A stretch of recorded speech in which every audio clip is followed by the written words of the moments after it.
ไหว้สารในปารมีธรรมพระเถระครูบาอาจารย์พระภิกษุสงฆ์สามเณรทุกตนทุกองค์ขอสวัสดีพี่น้องท่านทุกฟังป้อน้อยป้อนานป้ออุ้ยแม่อุ้ยที่รับฟังรายการจากสถานีวิทยุกระจายเสียงพระพุทธศาสนาแห่งชาติและสังคมขึ้นเพื่อการศึกษาพระพุทธศาสนาและวัฒนธรรม FM 104.50 เมกะเฮิรตซ์วัดฝายหินวัดฝายหินตั้งอยู่หลังมหาวิทยาลัยเชียงใหม่ตำบลสุเทพอำเภอเมืองจังหวัดเชียงใหม่ไปทางกาดต้นขันยอมพี่น้องท่านผู้ฟังว่างๆก็เชิญไปแวะไปแอวทางห้องส่งสถานีได้และก็ขอกราบขอบพระคุณท่านผู้อำนวยการสถานีวิทยุคลื่นพัฒนาคุณภาพชีวิต FM 92.25 วัดหลวงประแดงมหาวิหารสถานีวิทยุ FM 98.75 คลื่นธรรมะของชุมชนวัดห้วยตองซักตำบลควงเปาอำเภอจอมทองจังหวัดเชียงใหม่สถานีวิทยุมนต์เสียงธรรม 106.25 วัดบุพารามอำเภอแม่แจ่มจังหวัดเชียงใหม่โดยท่านผู้อำนวยการก็ได้ให้การอนุเคราะห์เมตตานำเอาเสียงรายการนี้เผยแผ่สู่พี่น้องท่านทุกฟังแถมสถานีหนึ่งเป็นประจำทุกวันอาทิตย์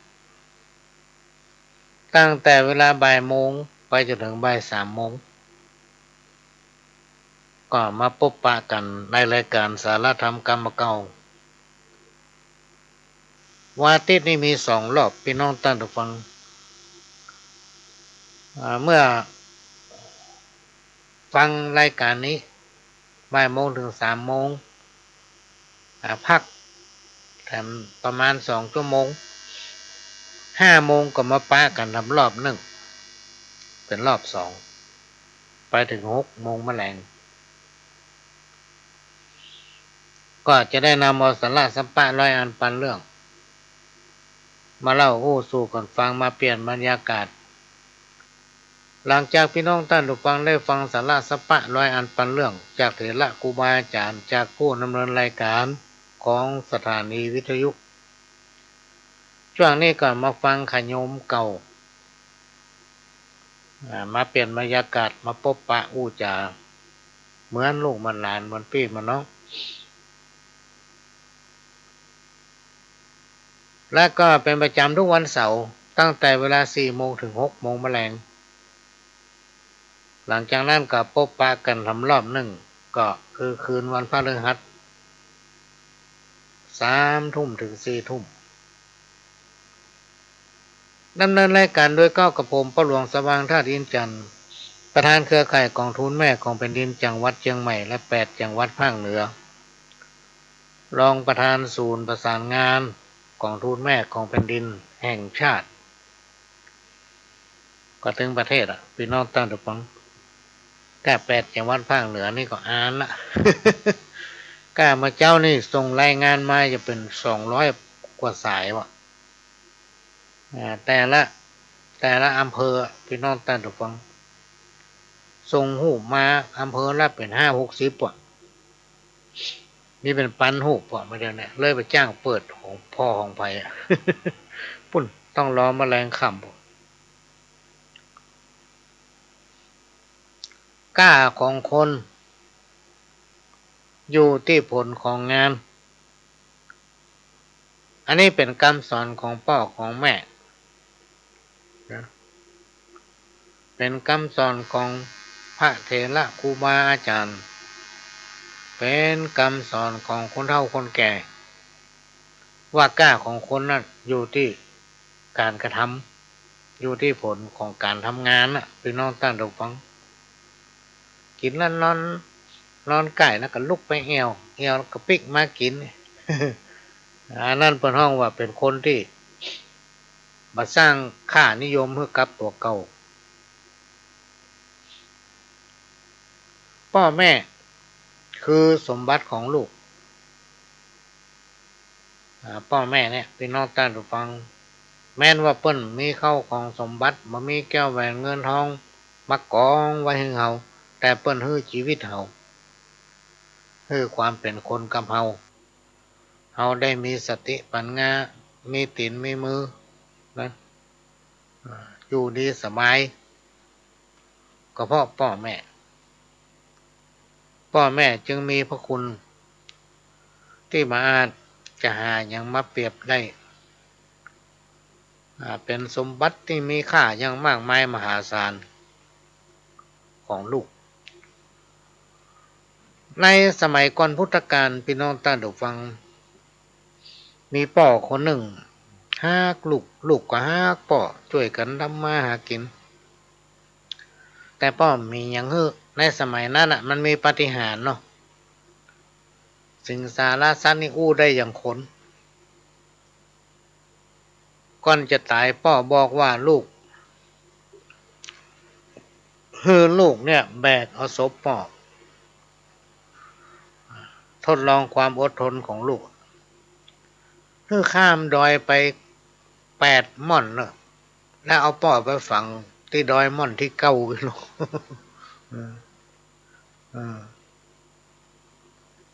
ตกลงไผ่มูส่งไลน์มาเกือบหล่นไปละ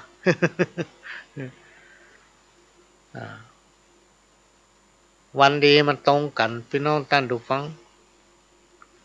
โดยเฉพาะเปิดมาหาวันกันคนเดียวแล้วเฮาตัวคนเดียวตั้งใดก็ดีไป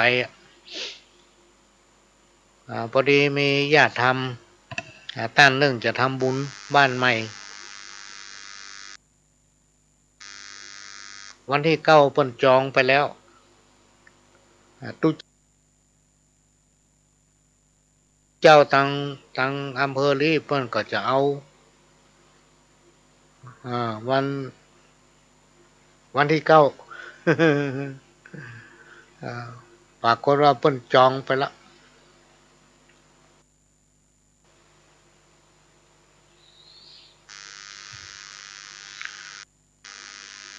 เฮาบอกว่างเพราะว่าจะไปวันที่6แล้วตุเจ้ามันอาจจะติดอย่างหัวเนาะเปิ้นก็ว่าขอเป็นวันที่9เฮาก็ว่าถ้าเป็นวันที่9นี่ได้ก็จะร่วมไปเนาะร่วมทำบุญไปแต่ตัวเฮามันได้ไปกับจู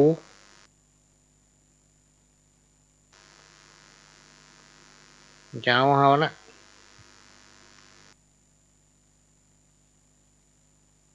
เนี่ยคนเดียวพี่น้องท่านทุกฟัง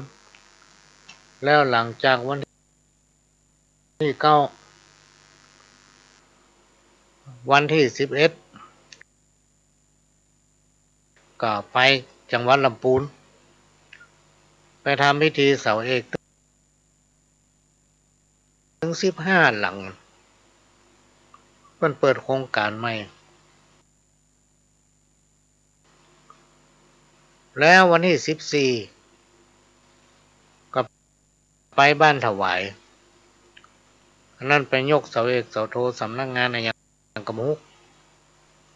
เพิ่นมาจองไว้เมื่อแล้ว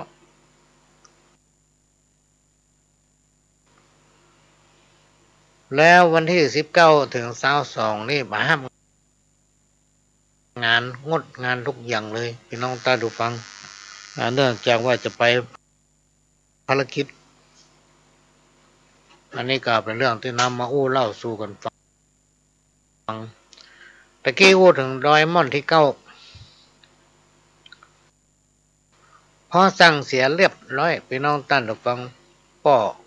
ก็ได้ถึงแก่มรณกรรมนะเมื่อป่อเสี่ยงลมหายใจแล้ว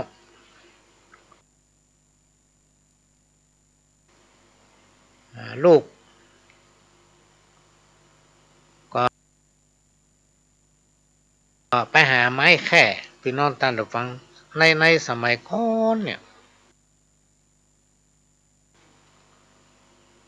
มันจะมีขายหรอกลงศพอัน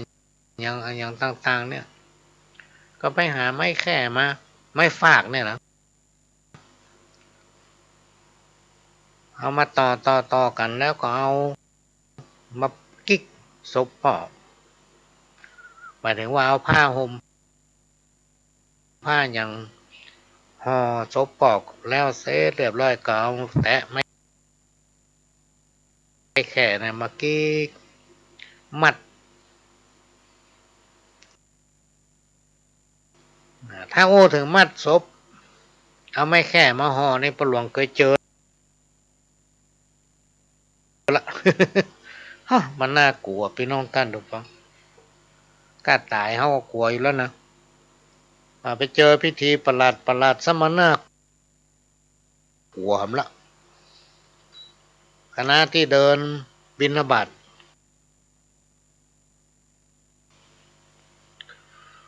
มีพี่น้องน่าจะเป็นรีซอ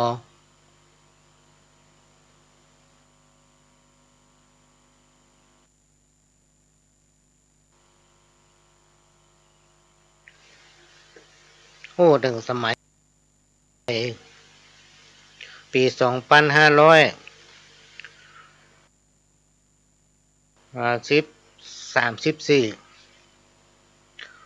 ว่าเขาขอนิมนต์ไปทำบุญศพฮือกรรมเขาจะเผาวันนี้ไอ้หนู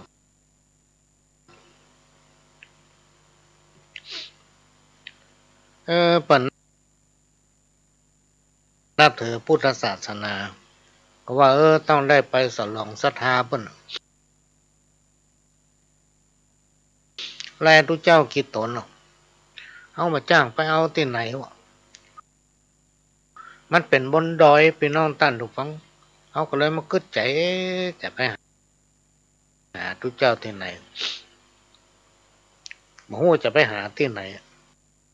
มันก็บัดตันแล้วเพิ่นจะทำพิธีวันนั้นล่ะแต่ถ้า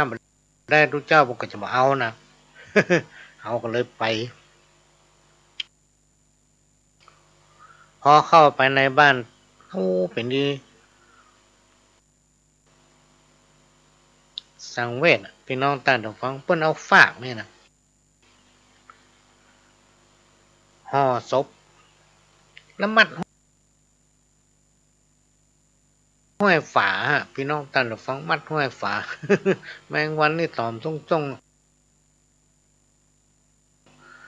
ดังไฟควันอุ้มดังไฟในบ้านหนกเวลาเปิ้นจะไปส่งสักการนี่เปิ้นก็เชือกมามั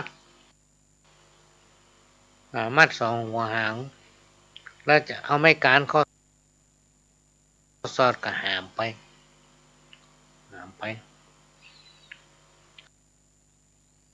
เอาไปฝังนอกบ้านเขาก็เปิ้นก็มีอาจารย์เปิ้นก็ไว้พระหับศีลมาจ้างเขาไปสอนเปิ้นไว้พระหับศีลเปิ้นก็เอาของกินของหยังมาประเคนเขาก็ปั่นป้อนให้เปิ้นนะจักผ้าบางสกุลคือศพเนี่ยเปิ้นก็สอดหามไปฝัง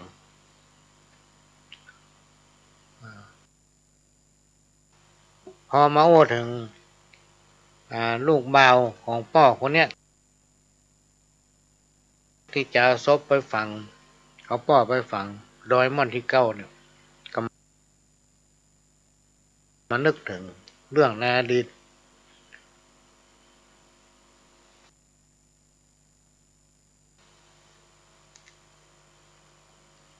เมื่อเอาไม่แค่มากิ๊กมาปันศพของพ่อเสร็จเรียบร้อยเตรียมเสบียงอาหารสัมภาระสปายใส่ถุงสปายไปตัวน่ะก็แบกเอาศพพ่อน่ะพี่น้องตั้นถูกฟัง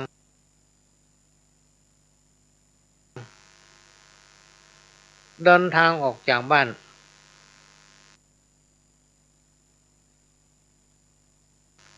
เข้าในป่าไปข้ามดอยลูกที่1ลูกที่2ลูกที่3ก็ใจเวลาเป็นวันค่ำ กว่าจะผ่านไปถึงดอยลูกที่9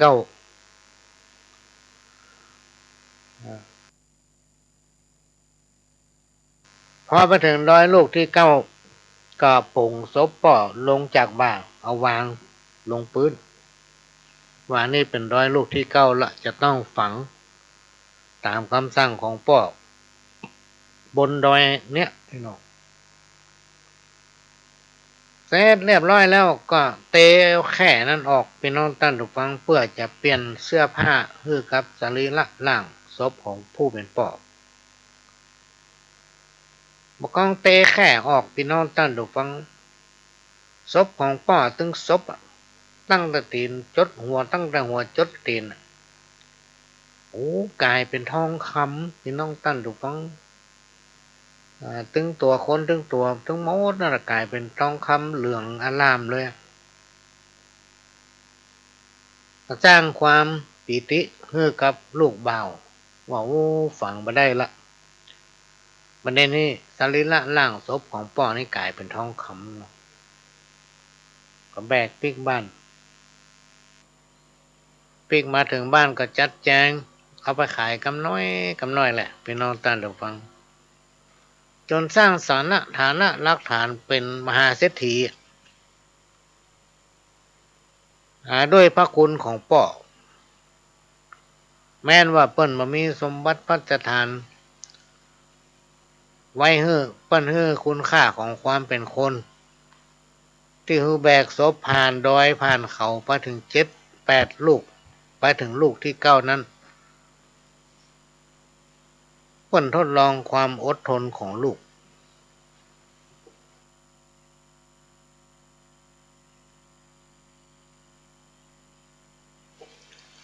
อันนี้ในสมัยก่อนพุทธกาลนะสมัยก่อนน่ะมันมีอภินิหารเนาะมันมีเข้าฌานมีเข้ายานมีปฏิบัติศีลภาวนาผู้ใดปฏิบัติได้สำเร็จถึงญาณขั้นนั้นขั้นนี้สามารถหู้หันสิ่งที่มาปรากฏในวันต่อไปหรือหู้เรื่องตั้งหน้าตั้งหลังหมายถึงว่าเรื่องที่ผ่านมาและก็เรื่องในอนาคตในสมัยก่อนพุทธกาลมันมีนะมาสมัยพุทธกาลก็มีเกี่ยวกับเรื่องเนี้ยแต่ในปัจจุบันนี่พี่น้องท่านผู้ฟังเชื่อไปไม่ได้สักทีเชื่อไม่ได้หมอดูกู้ก็หมอเดาอยู่ว่าตกไปเสี่ยงฟังตั้งหนึ่งไปตั้งหนึ่งฟังหนึ่งไปหนึ่งไปที่หนึ่งก็ได้เรื่องหนึ่งไปหามตีก็ได้หามเรื่องหนึ่งศิษย์ต่างครูอาจารย์ต่างวัดอันนี้เป็นเรื่องของคนที่จริงแล้วพี่น้องท่านผู้ฟังมันดีมากันทั้งหมู่ดีมากันทั้งหมดดีมากันทั้งหมดแต่ว่าบางอย่างมันจะมาตรงกัน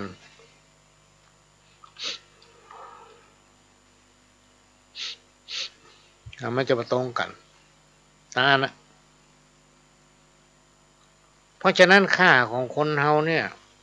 มันจะอยู่ที่ผลของงานอยู่ที่ความประพฤติปฏิบัติของแต่ละคนเพราะทุกคนนั้นมีกล้าเหมือนกันทุกคนมีบุญเหมือนกันทุกคนแต่มันบัดทัดเทียมบัดเต้ากันนี้บัดใดอยู่ที่พื้นฐานฐานะของภัยของมันแต่เราจะต้องตระหนักถึงคุณค่าของความเป็นคนนะพี่น้องท่านผู้ฟังว่าเปิ้นก็คนเราก็คนเปิ้นทำมาหากินได้เขาก็ต้องทำได้เขาจะต้องเป็นคนที่มันขยันบ่อยู่ว่างบ่เฮ้อมันว่างอันใดที่ทำได้ทำไปได้นักได้น้อยบ่ต้องไปสนใจมันขอเฮ้อตัวเฮานั่นอยู่ได้สิ่งที่เฮาทำแล้วเฮาได้มาเนี่ยมันภาคภูมิใจพี่น้องท่านผู้ฟังเฮาบ่ได้ไปโลภไปโกงบ่ได้ไปกดไปเอาไผได้มาจากแรงกายของเฮาจากความสามารถของเฮางานทุกอย่างเนี่ยทำได้หมด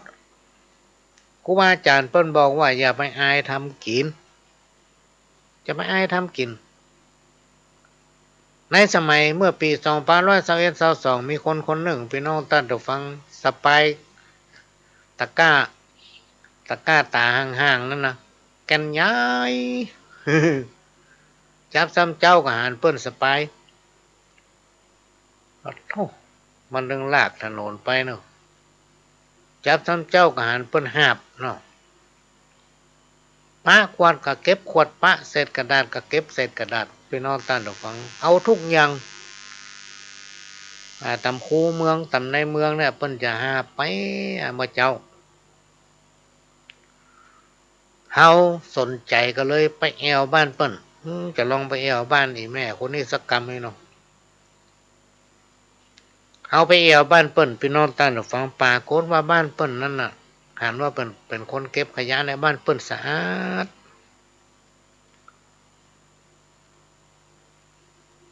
กระดาษเปิ้นก็เอาไปเปาะกับกระดาษแล้วเปิ้นเอาอัดไว้เป็นล็อกพี่น้องต้านดอกฟังกระดาษเนี่ยเอาไปใส่ในปิมเอาน้ำเข้าหดอัดไว้เป็นก้อนขวดมันก็แยกเอาไว้เขาขวดแก้วก็ไว้ที่พลาสติกก็ไว้ที่แต่ละอย่างนี้แยกหมด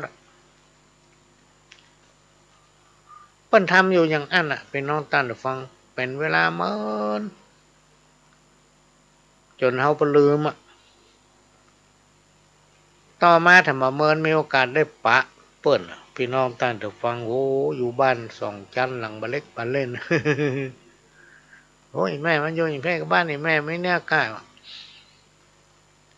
จากคนเก็บขยะมีเงินเป็นแสนเอามาหอมไว้ขายกำน้อยขายกำมันขายเตื้อได้ของมากำน้อยเอามาหอมไว้สั่งสมไว้เนี่ยเพิ่นว่าอย่าอายทำกินเป็นมนุษย์เป็นได้เพราะใจสูงเหมือนนกยุงมีดีที่แววคนถ้าใจต่ำเป็นได้แต่เพียงคนย่อมเสียทีที่ตนได้เกิดมาใจสะอาดใจสว่างใจสงบถ้ามีครบเรียกว่ามนุษย์สาสมัยครูบาอาจารย์ของพ่อหลวงเพิ่นมีชีวิตอยู่นี่เพิ่นอย่าเป็นกรรมสั้นๆบอกว่าเพิ่นก็เป็นคนเฮาก็เป็นคนคือทำตัวเหมือนนกยุงมันมีดีอย่างใดมันมีดีที่แววขนมันงามเวลามันกลางปีกคนตั้งหลายกับป้ากับบรรลุมพอเวลานกยุงกลางปีกนกมีปลาขี้เติมไปพอนกยุงได้เอาเป็นคนต้องทำอย่างนั้นอย่าไปฮือเสียทีที่ตนเองได้เกิดมาจิตใจของคนเฮาจะต้องสะอาดจิตใจของคนเฮาจะต้องสว่างและมีใจที่สงบทำด้วยสติปัญญาทำด้วยแรงกายหากินด้วยความซื่อสัตย์สุจริตอันนี้เป็นห้องว่าเป็นมนุษย์ในโอกาสที่เราต้องหลายเกินมาเป็นคนถ้าเราไม่ได้สั่งสมบุญไว้ในเมื่ออดีตปางชาติก่อนชาตินี้ภพนี้เฮาและท่านทั้งหลายย่อมไม่ได้เกิดมาเป็นคนหรือว่าเป็นมนุษย์เป็นผู้ที่ประเสริฐกว่าสรรพสิ่งใดๆในโลกมนุษย์คือโลกแห่งสัจธรรมคำว่าสัจธรรมก็คือมีเกิดแก่เจ็บตายสิ่งทั้งหลายเหล่านี้จะเป็นไปตามผลของกรรมก็คือกรรมของไผของมันคำว่ากรรมของไผของมันเนี่ยพี่น้องท่านผู้ฟังมันเกิดจากการกระทำของตัวเก่าครูบาอาจารย์เพิ่นบอกว่าไผทำอย่างใดได้อย่างนั้นไผมาแต้นกันถึงบ่ได้คือโบราณเพิ่นกล่าวไว้อย่างนั้นผู้ใดกระทำสิ่งใดก็ย่อมได้รับสิ่งนั้นบาปบุญคุณและโทษมันมี แลกก็ให้ผลเร็วบ่มีชาติหน้าพี่น้องท่านผู้ฟังเขาจะต้องได้รับผลกรรมที่เกิดจากการกระทำนั้นๆในชาตินี้แหละบ่มีชาติหน้าในยุคปัจจุบันเนี่ยมันวุยพี่น้องท่านผู้ฟังบาปบุญคุณและโทษเนี่ยมันจะลงโทษแบบตำตาหันลองตองพอเถอะการที่เฮาทุกคนมีชีวิตเกิดมาเพราะบุญเก่าเมื่อในอดีตชาติทำให้เฮาได้อยู่ดีกินดีมีร่างกายสุขภาพแข็งแรงสมบูรณ์นึกอยากอะไรยังก็ได้กินจะไปที่ไหนก็ได้ไปคิดได้ไปได้และก็ทำได้เพราะมีบุญเก่าที่สร้างและสั่งสมไว้อันนี้เป็นสิ่งที่เราทั้งหลายจะต้องสอดแสวงหาเสริมเพิ่มบุญเก่าบดีประมาทลาสาเกิดบุญเก่าหมดหรือหมดบุญที่สั่งสมไว้ก็จะทำให้เราได้พบปะสิ่งที่บดีงามพี่น้องท่านผู้ฟังถ้าบุญมันหมด หรือว่าในคราวใดเวลาไหนที่วาสนาเขาตกต่ำก็จะปะในสิ่งที่มันบดีอุบาทภัยเสนียดจันไรอย่างต่างๆเนี่ยความบดีทั้งหลายจะล้นเข้าหาแก้ไขยากเพราะว่าบุญที่เคยสั่งสมไว้มันหมดเขาจะต้องพยายามสั่งสมบุญเพื่อไปเชื่อมกับบุญเก่าไว้เรื่อยๆตามกำลังของเขาถ้าเรามีความตั้งใจพี่น้องท่านผู้ฟังมันถึงสำเร็จผลกุยัง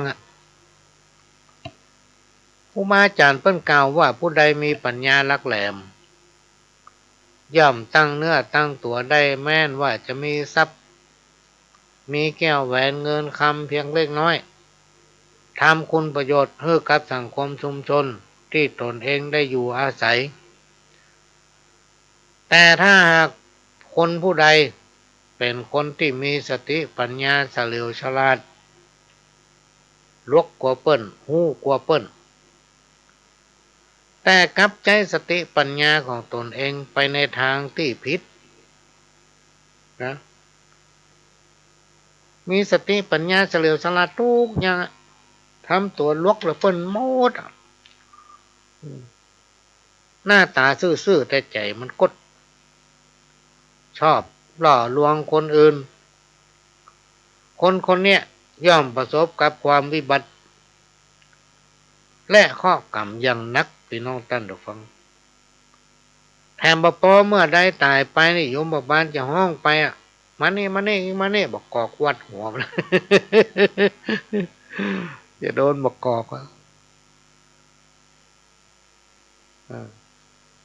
แต่หลายคนเมื่อกี้วันที่ผ่านมาได้ปะต้านโมโหเนาะโอ้ประเด็นนี้โยมบ้านปวดหัวกลัวหมอนั่นตายหมอนี่ตายจะเอาไปไว้ที่ไหนเนาะ โยมบ้านปวดหัว พี่น้องท่านผู้ฟังคนเฮาเนี่ยมันมีสัมผัสหรือว่าจิตสำนึกที่มันเป็นเงาติดตามตัวเฮาครูบาอาจารย์ของพระหลวงนี่เพิ่นจะว่าทำไปต่อไอ้เฮ้ยคนมาหันผีหันคนมาหู้ผีหู้ก็คือจิตสำนึกของเนี่ยหู้คนเพิ่นทำดีบ่ดีมันอยู่ในจิตสำนึกของเฮาพี่น้องท่านผู้ฟังเฮาทำมันอย่างไปเนี่ยเฮาจะต้องหู้ดีพอถึงเวลาใกล้จะตายอันที่มันฝังอยู่ในจิตสำนึกน่ะมันจะโผล่ออกมา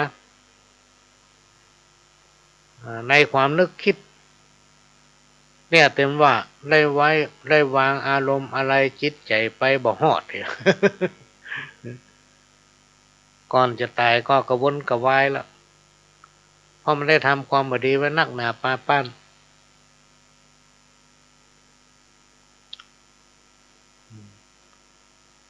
คนทำดีได้ดีพี่น้องตั้นแต่ฟังคือเจือดแต่ว่าคนเราทุกคนไม่ใช่ว่า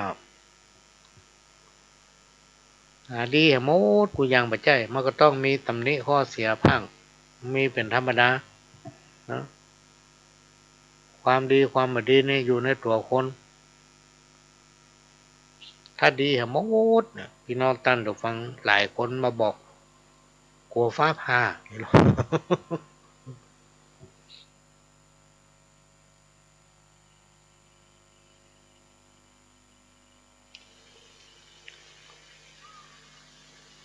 การเอาชนะคนอื่นด้วยความดีนั้นองค์พระสัมมาสัมพุทธเจ้าท่านได้ตรัสไว้ว่าคนผู้นั้นเป็นคนดีแท้ข้อคิดทำข้อหนึ่งถ้าบุคคลผู้ใดบ่เคยคบหาสมาคมกับคนดีหรือได้ของดีพบปะของดีๆก็จะต้องเข้าใจว่ามันก็มองอันน่ะมันก็มองอันน่ะ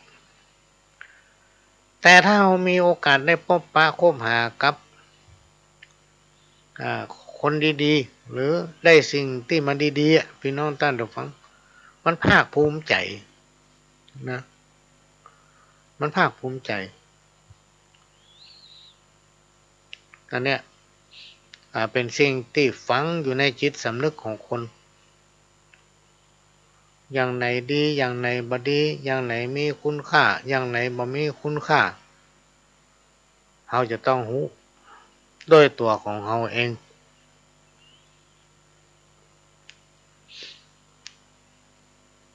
สิ่งทั้งหลายมันเป็นวัฏฏะหรือว่าเป็นวัฏจักรวนกันไปก็วนกันมาหรือที่ครูบาอาจารย์ท่านกล่าวไว้ว่ากงกรรมกงเกวียนเนี่ยอย่างใดก็จะได้อย่างนั้นกงกรรมกงเกวียนเนี่ยอย่างใดก็จะได้อย่างนั้นสิ่งที่พึงนำปฏิบัติก็คือเชื่อฟังบิดามารดาครูบาอาจารย์พ่อแม่ปู่ย่าตายายนะบิดามารดาครูบาอาจารย์พ่อแม่ปู่ย่าตายายที่กล่าวมาเนี่ยเปิ้นเป็นบุพการีเป็นผู้ที่ฮื้อชีวิตเฮามาเปิ้นย่อมบ่ปาลูกเต้าเราหลานไปลงมอนะหกสิ่งที่บดีเปิ้นนำฮื้อไปแน่เพราะลูกเต้าเราหลานเป็นหัวใจของพ่อแม่เป็นหัวใจของครูบาอาจารย์เป็นหัวใจของญาติกาพี่น้องปู่ป้าลุงเอา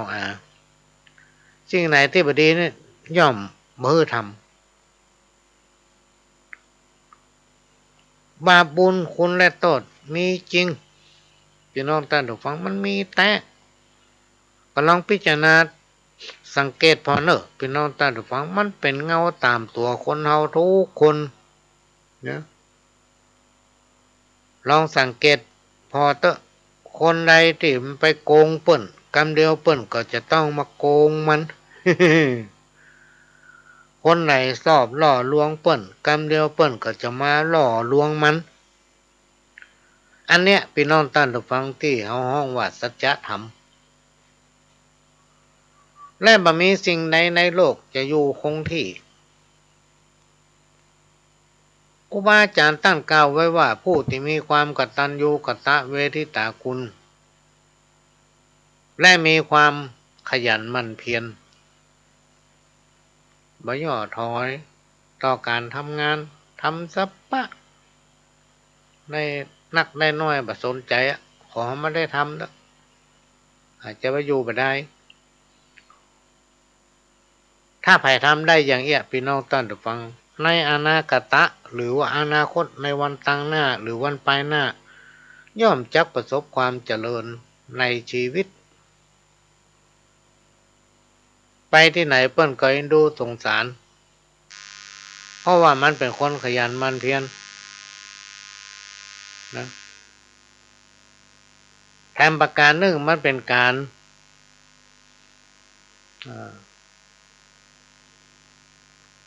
ทำให้ตัวเก่ามันขยันบ่เป็นคนเกียจคร้าน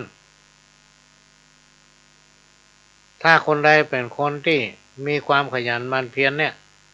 จะมีความเจริญในอนาคตที่เก่ามาเนี่ยพี่น้องท่านผู้ฟังที่อู้ไปเนี่ยมันมีแต่นะมันมีแต่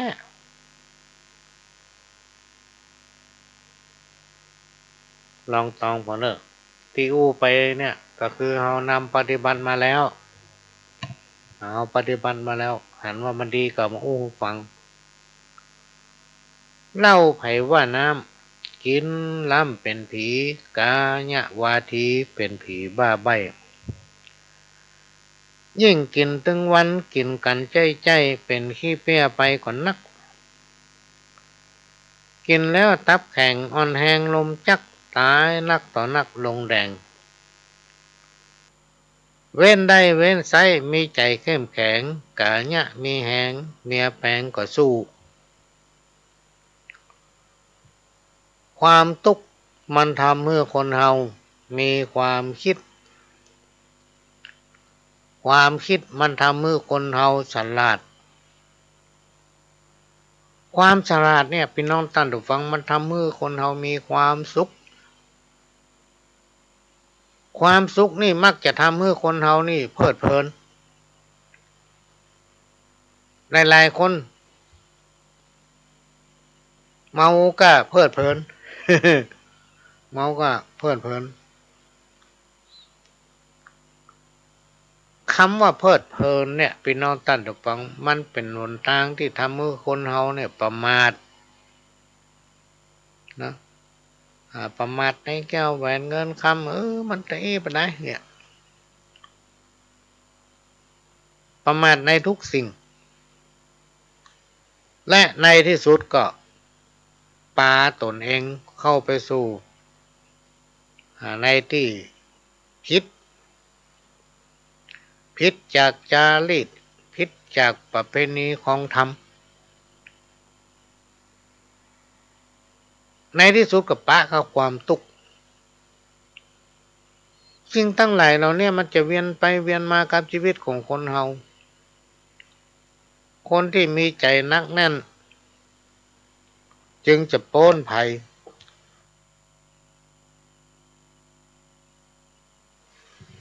คนไหนที่มีจิตใจเมตตามีความซื่อสัตย์มีความจริงใจต่อเพื่อนฝูงต่อญาติมิตรต่อทุกคนมีความสัตย์จริงมีความซื่อสัตย์ต่ออาชีพของตนคนเนี้ยพี่น้องท่านผู้ฟังในที่สุดจะปะความสุขปุ๊บปะกับความเจริญรุ่งเรืองภัยก็ตามถ้าบ่ซื่อต่ออาชีพเนี่ยบ่ซื่อต่ออาชีพของตัวเก่าเป็นคนกดต่ออาชีพของตนเองนะบ่มีความมั่นคงในตัวเก่ามักจะทำอะไรอย่างไปโดยบ่คำนึงถึงเหตุถึงผลมักจะทำอะไรอย่างโดยขาดการยั้งคิดโดยมุ่งหวังเอาประโยชน์ของตัวเก่าอย่างเดียวคนคนนี้พี่น้องท่านผู้ฟังในอนาคตจะปะกับความทุกข์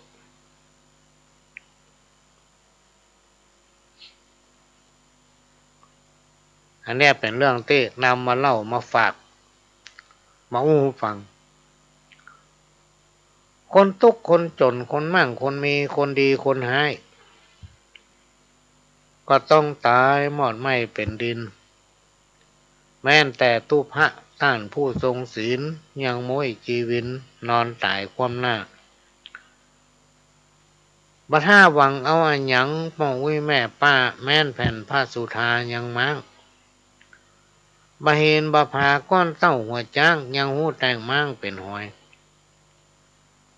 ฮิหาไปตะบ่ต้องไปขอยเงินกองเต้าดอยเอาไปบ่ได้เอา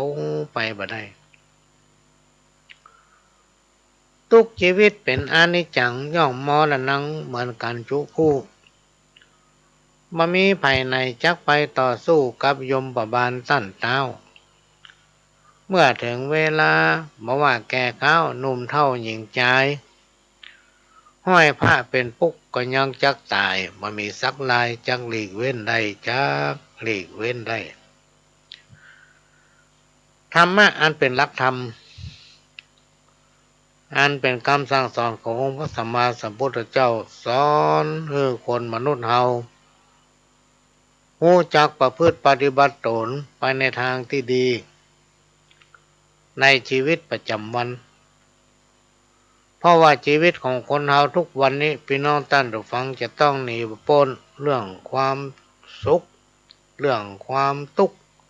เรื่องโชคดีเรื่องโชคร้ายรวมไปถึงปัญหาสัพพะ108ทุกคนจะหนีพ้นจะต้องวนอยู่กับสิ่งที่กล่าวมาเนี่ยหลักของคำสั่งสอนในทางพุทธศาสนาท่านกล่าวไว้ว่าเราจะต้องรู้จักตนเองเขาจะต้องรู้จักตนเองพี่น้องท่านผู้ฟังคือพอใจในสิ่งที่ตนมียินดีในสิ่งที่ตนได้อันใดที่มันผิดจารีตประเพณีบ่ผิดศีลบ่ผิดธรรมบ่ผิดกฎหมายทำไปหนึ่งตัวเฮาบ่เดือดร้อนอันที่สองเปิ้นคนอื่นก็บ่เดือดร้อนทำไปแล้วมันเป็นพิษเป็นภัยกับไผและเตรียมใจไว้ให้พร้อมหรือว่าตั้งสติให้ดีทุกเมื่อผู้ใดมีสติที่มั่นคงบ่หวั่นไหวย่อมจักพ้นจากภัยทั้งหลายทั้งมวลพี่น้องท่านผู้ฟังครูบาอาจารย์ท่านกล่าวว่าถ้าไผมีสติปัญญาดีๆเนี่ยถ้าสติเฮามีปัญญาเฮาเกิดบ่มีสิ่งใดในโลกที่มนุษย์คนเฮาจะแก้บ่ได้พี่น้องท่านผู้ฟังเฮาต้องแก้ไขได้ทุกอย่างแหละจะไปคิดไปไกลเกินตัวเหมือนกับนกน้อยเนี่ยเฮาไปจ้างบินน่ะขนเฮาน้อยขนเฮาอ่อนอยู่เนี่ยก็ลองอ้าปากบินก็ตกของพวกเพราะฉะนั้นเมื่อคิดในสิ่งที่เราสามารถทำได้อันใดที่เราคิดแล้วเราไม่สามารถทำได้อย่าไปคิดอันใดที่มันทำเราเป็นทุกข์คือเว้นพี่น้องท่านผู้ฟังถ้าเราบอกเว้นมันก็จะทำให้เราเป็นทุกข์ทางด้านจิตใจคนเราเนี่ยใจมากกว่าเปิ้น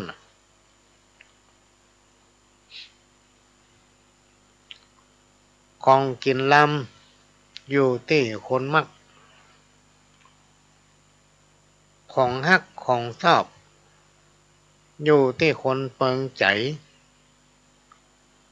คนเขาจะฮักจะชอบกันเนี่ยพี่น้องท่านผู้ฟังมันอยู่ที่ใจหมดอาหารจะอร่อยอยู่ที่คนชอบแม่ยิงพ่อใจจะฮักชอบกันอยู่ที่ความพึงพอใจของแต่ละคนว่าสามารถที่บังคับจิตใจไปได้พี่น้องท่านผู้ฟังเหมือนคำโบราณที่เป็นบอกแปลงเฮือนตามใจคนอยู่แปลงอู่ตามใจคนนอนเนี่ยอันนี้ก็เป็นเรื่องที่นำมาฟังในวันนี้ขณะนี้พี่น้องท่านผู้ฟังก็กำลังรับฟังรายการสาระสัพพะร้อยอันปันเรื่องจากทางสถานีวิทยุกระจายเสียงพระพุทธศาสนาแห่งชาติและสังคมขึ้นเพื่อการศึกษาพระพุทธศาสนาและวัฒนธรรม FM 104.50 เมกะเฮิรตซ์จากวัดฝ่ายหินวัดฝ่ายหินตั้งอยู่หลังมหาวิทยาลัยเชียงใหม่ตำบลสุเทพอำเภอเมืองจังหวัดเชียงใหม่โดยได้รับการอนุเคราะห์จากท่านผู้อำนวยการสถานีได้ให้การอนุเคราะห์เมตตาเข้ามาอยู่ในเครื่องของพระหลวงนี่ มาอยู่ในเครื่อง เครื่องทรงเนี่ยมาควบคุมตึงเสียงตึงภาพสปะมันตันยุคตันสมัยในยุคปัจจุบันอ่ะพี่น้องตันฝังพ่อหลวงตั้มจ้างหยา ก็ต้องขอกราบขอบคุณท่านผู้อำนวยการสถานีวิทยุของ FM 104.50 เมกะเฮิรตซ์วัดไฟหินและขอกราบขอบพระคุณท่านผู้อำนวยการสถานีพัฒนาคุณภาพชีวิต FM 92.25 วัดหลวงประแดงมหาวิหารสถานีวิทยุ FM 98.75 ขึ้นธรรมะของชุมชนวัดห้วยตองสักตำบลคลองเปาอำเภอจอมทองจังหวัดเชียงใหม่สถานีวิทยุมนต์เสียงธรรม 106.25 วัดบูพารามอำเภอแม่แจ่มจังหวัดเชียงใหม่ก็ต้องขอกราบขอบพระคุณท่านผู้อำนวยการหลายๆสถานีที่กล่าวมาแล้วที่เมตตาให้การอนุเคราะห์ลิงก์เอาเสียงเนี้ยเผยแผ่สู่พี่น้องท่านผู้ฟังพี่น้องสามารถรับฟังได้ทั้งเฟซทั้งไลน์ได้ทั่วประเทศได้ทั่วโลกสามารถฟังรายการย้อนหลังได้ก็เป็นรายการที่เผยแพร่เสียงและภาพไปทั่วโลกดำเนินรายการโดยเก้ากับผมพระหลวงสว่างท่านอินจันทร์ประธานเครือข่ายกองทุนแม่ของแผ่นดินจังหวัดเชียงใหม่และ8จังหวัดภาคเหนือรองประธานศูนย์ประสานงานกองทุนแม่ของแผ่นดินแห่งชาติในหมายถึงทั่วประเทศถึง9ภาคเนี่ยพี่น้องท่านฟังมีภาค1ถึงภาค9ก็ถ้าจะได้อยู่ด้วยกันไปปุ้นอ่ะ จนเนี่ยยังไม่ได้ปะกำข้าวที่เป็นคติสอนใจพี่น้องท่านผู้ฟังพูดถึงสังคมเพิ่นบอกว่าสังคมไทยเปลี่ยนไปนักล้ำจากง่ายเป็นความทำใจยากนักหนาทุกครอบครัวต่างก็มีปัญหาแทบจนปัญญาจะตุยตันเจ้าแต่ก่อนหนหลังฟังจากคนเฒ่าเล่าไว้เปิ้นเลี้ยงลูกหลานละกันหลายเพื่อเอาไว้ใจฝากพี่ฝากไข่ที่หลุนพ่อแม่แก่ข้าวลูกเต้าอุดหนุนทดแทนบุญคุณผู้บังเกิดเก่าครอบครัวหนึ่งมีลูก8-9เปิ้นบ่เคยเอาขว้างละเลี้ยงใหญ่กู้คนอดทนมานะก้อยยะก้อยสร้างฝ่าฟันเข้าบดเข้าอดหมูจักกันใหญ่ได้ถึงวันย้อนเข้ากับกุ้ยผ้าตากหลังคามาม่ำใส่ถ้วยป้อนลูกไปตุยค่ำเจ้านมผงนมหมีบ่มีแต่เหล้าเลี้ยงนมจากเต้ามันดาลูกก็อ้วนท้วนบ่มีปัญหาได้สักขวบกาก็ปิดนมได้ข้าวน้ำพริกเกลือตั้งเหนือตั้งใต้หาเลี้ยงกินได้อิ่มท้องถ้าปี่มันมีก็เฮอปี่เลี้ยงน้องอยู่ตามหอห้องเฮียนจานกันใหญ่มาแล้วก็ช่วยกันยักการตามความชำนาญไผมันและเจ้าอย่างลูกแม่หญิงตักน้ำต่ำเข้ายักการเบาๆบ่ฮ้อนส่วนลูกป่อใจกำไถแบ่งง้อนไถดินเป็นก้อนตัวควายคนแต่ก่อนนั้นไผมีลูกหลานหลายก็จักสบายเมื่อยามแก่เฒ่ายากการบ่ไหวลูกเต้าก็เปลี่ยนกันเฝ้าดูแลอันนี้เป็นคนตะก้อนพี่น้องท่านฟังเพิ่นจะปฏิบัติกันนี้เพิ่นจะพอดูแลกัน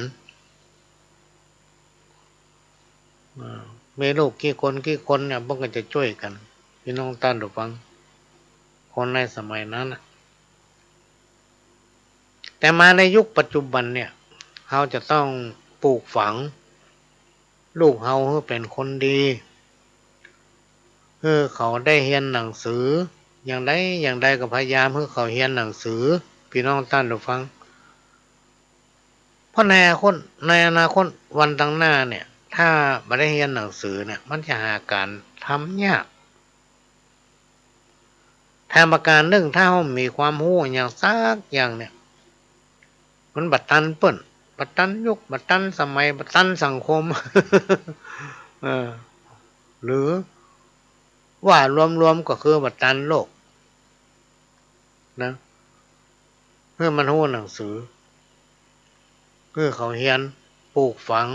ความดีความบ่ดีไว้ในใจเขาอยู่ตลอดว่าสิ่งนี้บ่ดีสิ่งนั้นบ่ดีสิ่งนี้ควรสิ่งนั้นบ่ควรเนี่ยพี่น้องท่านผู้ฟังสิ่งทั้งหลายเหล่านี้สอนเขาคือเป็นคนดีของครอบครัวของพ่อของแม่ของในสังคมชุมชนถ้าเราเป็นคนดีเนี่ยพี่น้องท่านผู้ฟังไปที่ไหนก็มากั้นบ่อดบ่ยากไผป้าไผปบไผได้หู้จักได้คบหาสมาคมโดยเปิ้นก็มีความยินดีมีความจริงใจคนเปิ้นก็ใครปะใครหาเพราะว่าเขาเป็นคนที่มีจิตใจงามปัจจุบันเนี่ยพี่น้องท่านผู้ฟังสังคมชุมชนหมู่บ้านมีการพัฒนาเปลี่ยนแปลงไปรุดหน้าจนเฮาทั้งหลายเนี่ยปรับตัวบัดตันพริกบ้านเหนือเกลือบ้านใต้ในสิ่งที่เขาเคยชินกันนะพี่น้องท่านผู้ฟังตึงวันเนี่ยเริ่มหายไปหมดความมีน้ำใจอบอ้อมอารีซึ่งกันและกันก็เริ่มหายากหายไปยิ่งถ้าเราตั้งหลายป้ากันเฉยเหี้ยพี่น้องท่านผู้ฟังจะเรื่องของเขาจะเรื่องของกู ในอนาคตลูกหลานเฮาตั้งหลายจะอยู่กันอย่างใด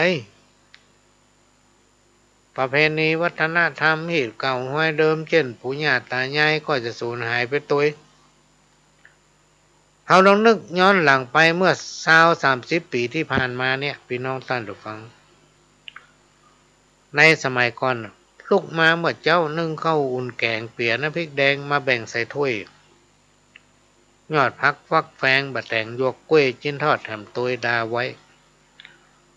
พ่อแม่ไว้หลานกินกันพร้อมไซลวดอู้กันได้การงานอบอุ่นดีแท้พ่อแม่ลูกหลาน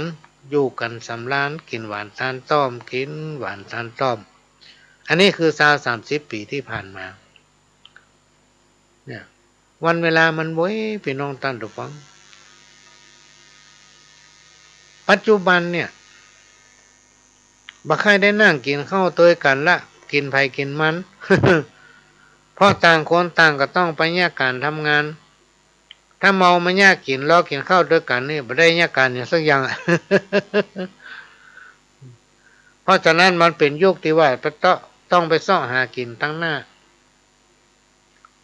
บางทีบางบ้านบางหลังแทบจะไม่ได้นั่ง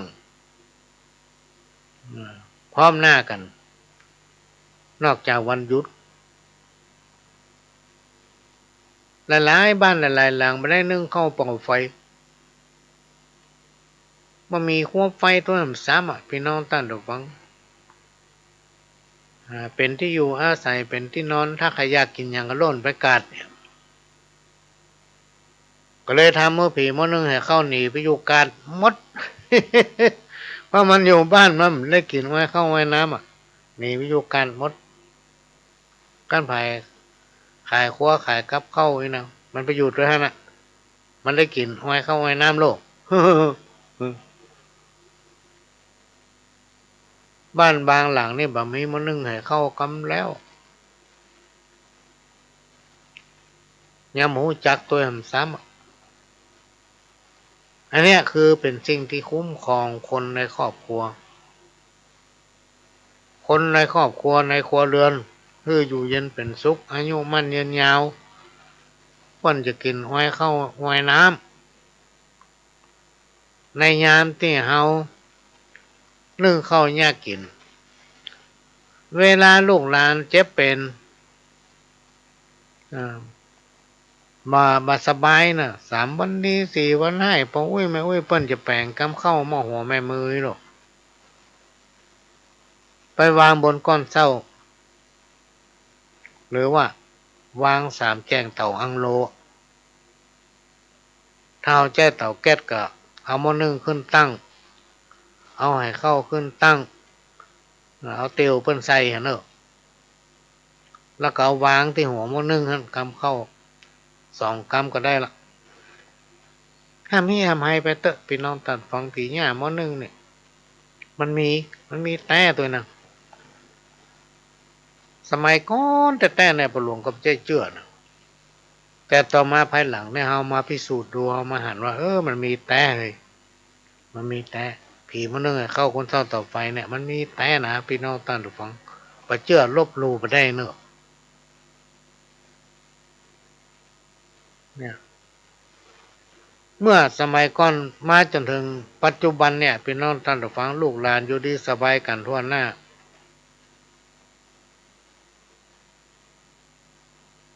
แต่ในยุคต่อไปพี่น้องท่านผู้ฟังนี่น่าเป็นห่วง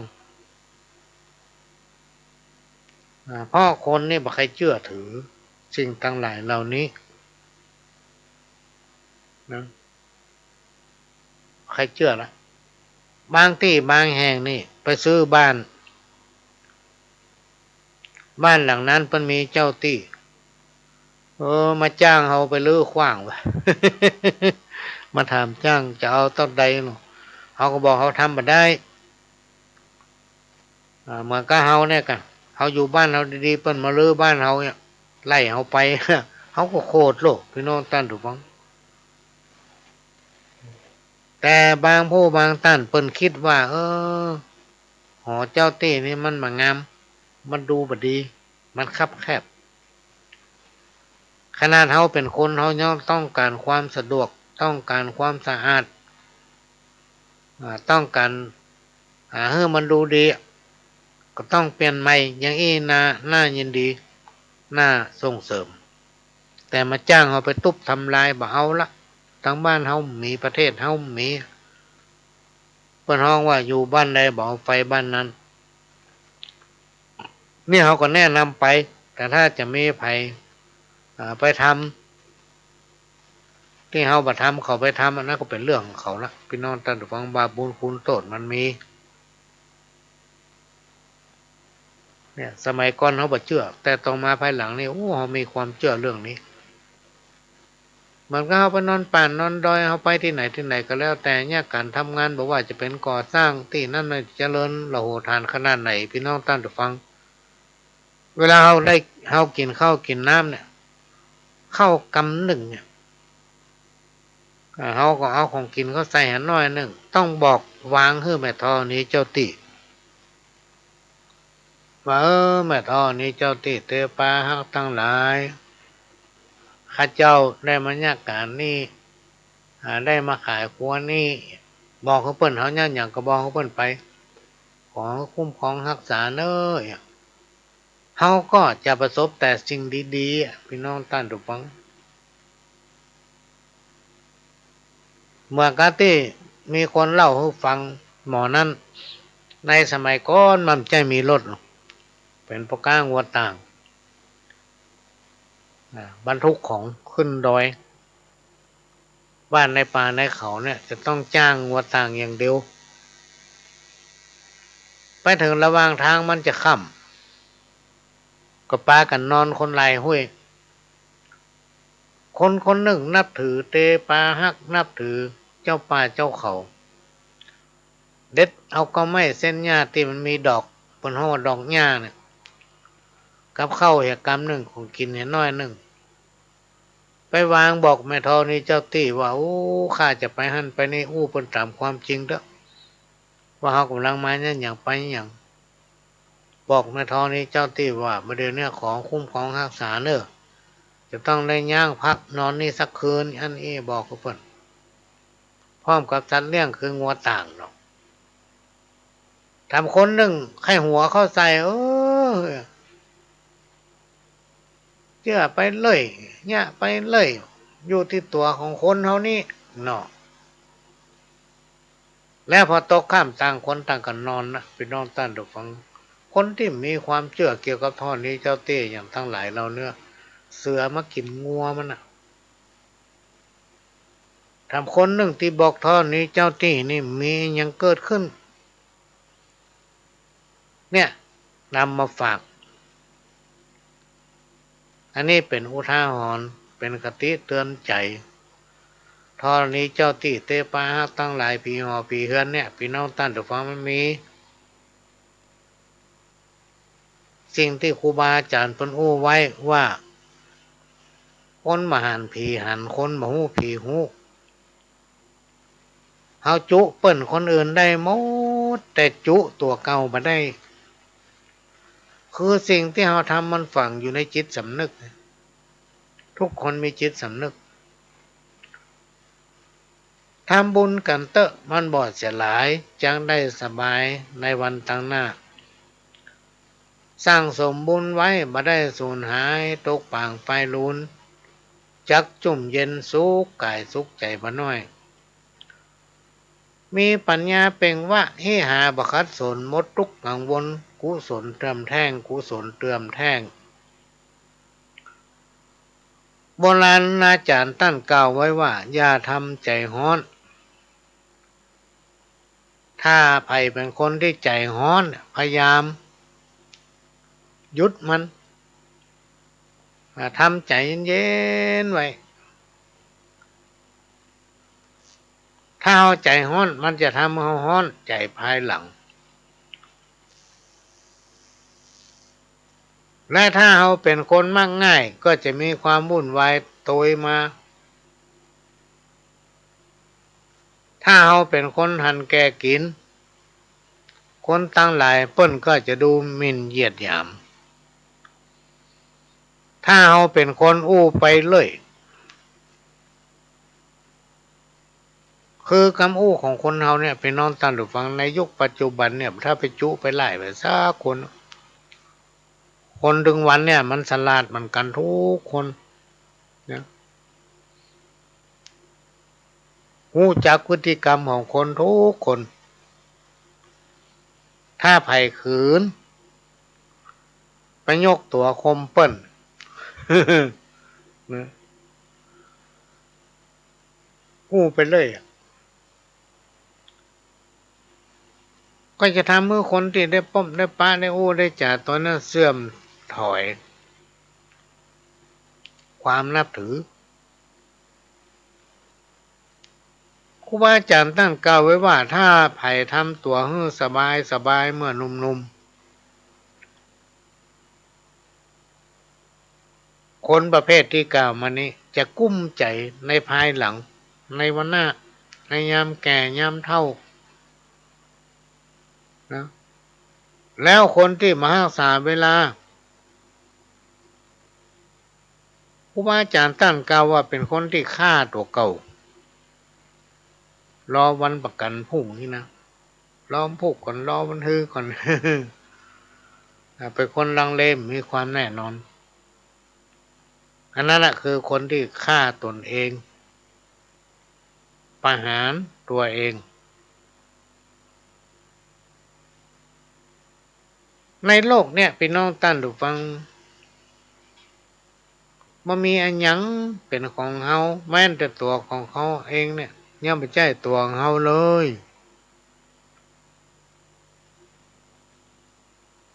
เมื่อเฮาตายไปเฮาเจ้าอย่างไปได้สักอย่างคนที่ว่าฮักเฮาป่านจะขาดใจนะ ไอ้คำปากมันอะเมื่อใหม่ๆว่าตายแต้นกันได้พอถึงเวลาตายแต้มันไปตายแต้นกันที่ไหน ยังเอาไปเผาอีกการโคตรคือคนอื่นการอิจฉาการร้อนกลัวเปิ้นดีกลัวเปิ้นเหลือ เป็นคนที่บ่ให้ไผล้ำหน้าถูกเก่าคนประเภทเนี้ยพี่น้องตั้นดูฟังครูบาอาจารย์เพิ่นบอกว่าเหมือนเป็นคนที่จุดไฟเผาตัวเองและถ้าไผทำตัวแข่งกับสังคมความล่มจมจะตามมาถ้าทำงานเห็นแก่หน้าจะพบปะกับปัญหาเรื่อยไปและถ้าคนผู้ใดทำตัวเป็นคนเห็นแก่กินเห็นแก่ได้ก็อย่าไปหวังน้ำใจจากเพื่อนจากฝูงนอกจากเพื่อนฝูงเป็นคนซื่อบื้อ เพื่อนฝูงมันเป็นคนซื่อบื้อทั้งที่หู้อยู่ว่ามันบดีย้ำคบหาสมาคมอยู่ยังส่งเสริมอยู่หู้ว่ามันบดีอันนี้เป็นห้องว่าเป็นเพื่อนซื่อบื้อ ข้าทำนองที่ว่าความหู้ท่วมหัวเอาตัวรอดหู้ว่ามันเป็นคนบดียังเข้าไปส่งเสริมเป็นการส่งเสริมคนบดีในที่สุดตัวเองก็เสื่อมความเคารพนับถือแต่ถ้าเป็นผู้นำแล้วบ่มีความกล้าจะทำอะไรยังก็กลัวกลัวไปหมดคนประเภทเนี้ยพี่น้องท่านต้องฟังเนี่ยอย่างกับสำเร็จบ่สำเร็จสักอย่างเพราะจะเนี่ยอย่างมันก็กลัวแต่ถ้ากล้าเกินไป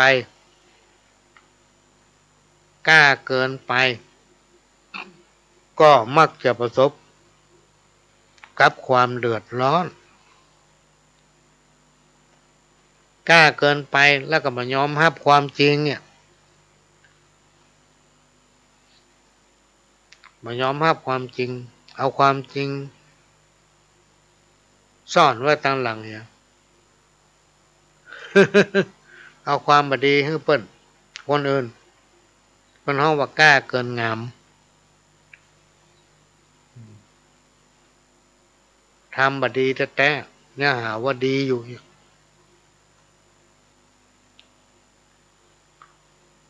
ในยุคปัจจุบันเนี่ยพี่น้องท่านผู้ฟังก็ลองนำปฏิบัติพอเนอะน้อมนำเอา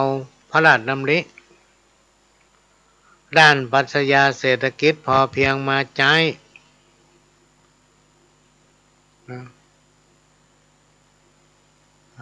นำเอาปรัชญาเศรษฐกิจพอเพียงมาใช้ยินดีในสิ่งที่เรามีพอใจในสิ่งที่เราได้จะไปสุรุ่ยสุร่ายอันใดที่มันไม่จำเป็นให้งดให้หยุดอันไหนที่สามารถทำได้ให้ทำจะได้นักได้น้อยกันแล้วแต่อย่าไปสนใจถ้าเราเป็นคนที่ทำไปติ๊กๆในที่สุดพี่น้องท่านผู้ฟังในอนาคตจะเป็นเศรษฐีในเรือนคนยากเขาจะกลายเป็นเศรษฐีในจิตใจของคนไปที่ไหนเพิ่นก็ชอบ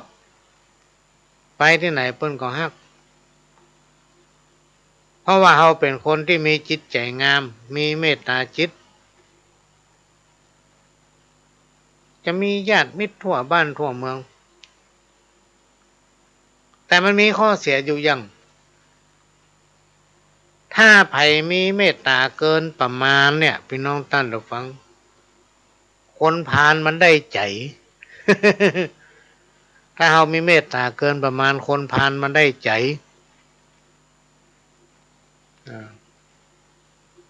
เมื่อมันได้ใจมันจะขึ้นขี่หลังเขาแหละ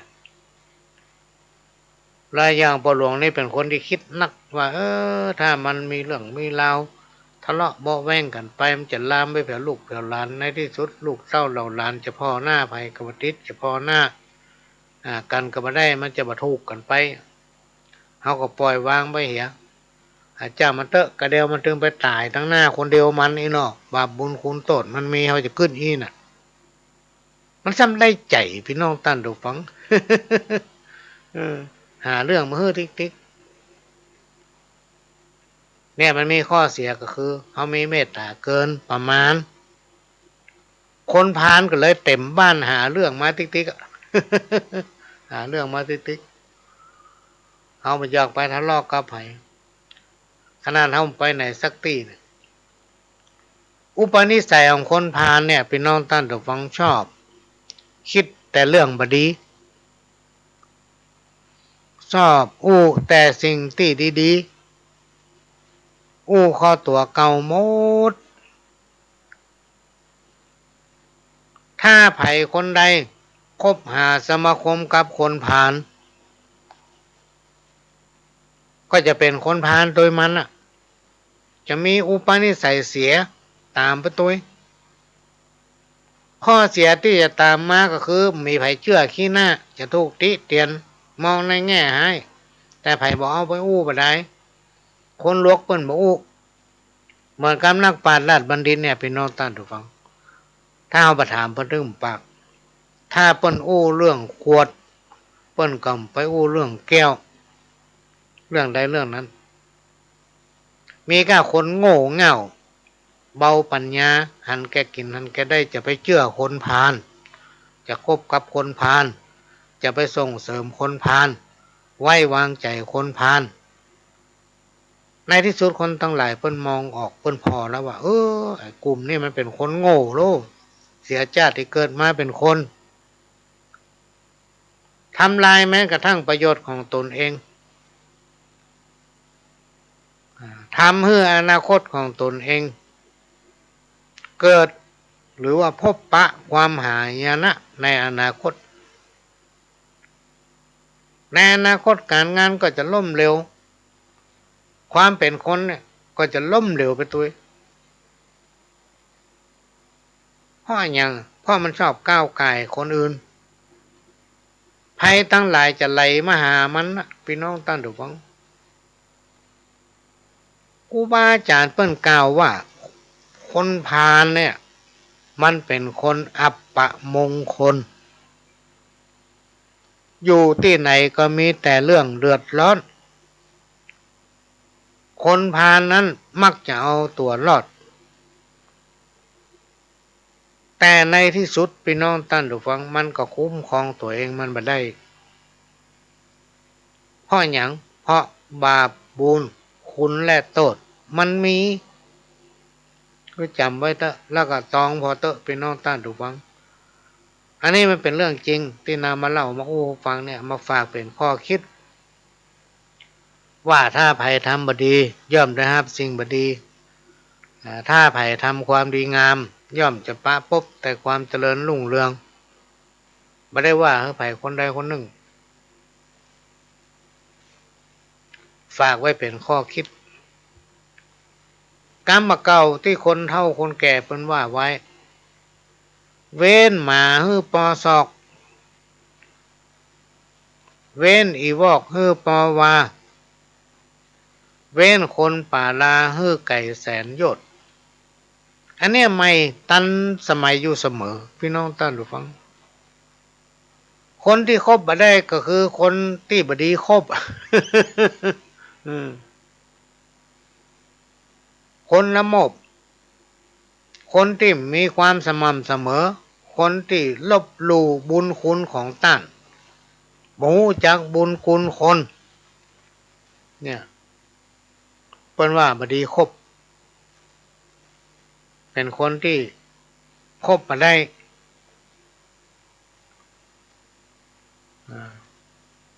ทำประเภทหนึ่งเป็นคนที่ชอบถือว่าตัวเองนั่นแน่ชอบยกตัวเองเทียบกับตั้นเป็นคนที่มีแต่ความริษยาเป็นคนมีความตนีมารยาทโอ้อวดมันมีมารยาทโอ้อวดเป็นห้องคนหัวดื้อถือตัวเองเป็นใหญ่ถือว่าตัวเองแน่ดูหมิ่นกล้าคนอื่นเป็นคนที่มีความประมาท ในลาภสักการะ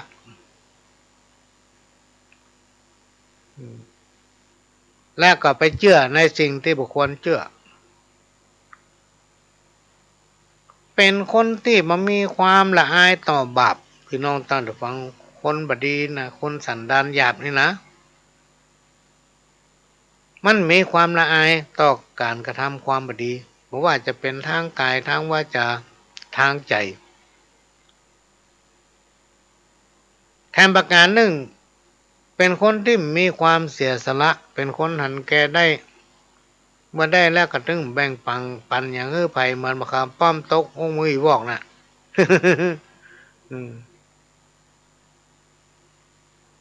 อันนี้พี่น้องท่านผู้ฟังเว้นจะไปคบค้าสมาคมกับคนประเภทที่กล่าวมาแล้วที่ชุดของชีวิตคือการทำความดีโชคดีที่สุดของชีวิตคือการที่มีสุขภาพแข็งแรงบาดเจ็บมาเป็นหยังกินข้าวลำนอนหลับมีความสุขนะบนห้องกินข้าวลำนอนหลับมีความสุขแล้วก็นำเอาข้อศีลธรรมมาปฏิบัติคนเฮาพี่น้องท่านผู้ฟังถ้าลองมีจิตใจเป็นศีลเป็นธรรมมันมีความสุขถึงกายถึงใจลองนำปฏิบัติพอเถอะการให้ที่มีคุณค่าที่สุดก็คือการให้อภัยแต่ถ้าให้อภัยนักลงไปเนี่ยมันเป็นภัยกับตัวเฮาเนอะ อันนี้พอหลวงลองปฏิบัติพอนะว่าโอ้มันเป็นอีแต่โนบาปกรรมที่ใหญ่หลวงที่สุดคือเป็นคนอกตัญญูคนอกตัญญูเนี่ยมันเป็นคนที่มหูจักกุลไผ่คนประเภทเนี้ยพี่น้องตั้งแต่ฟังมีอย่างถืออย่างกระตึงบ่ขึ้นแก้วแหวนเงินคำได้มาศอกนี่เสี่ยงไปเป็นวาพุ่นเจือเตอะมันกับลูกของพญาเจ้าเมืองหนึ่งแต่ละเมืองนี่เพิ่นส่งลูกเต้าเราหลานเพิ่นไปห้ามเรียนศิลปะวิชาบอกว่าจะเป็นไสยศาสตร์ว่าเป็นหนังสือหาสปาสเปดในสมัย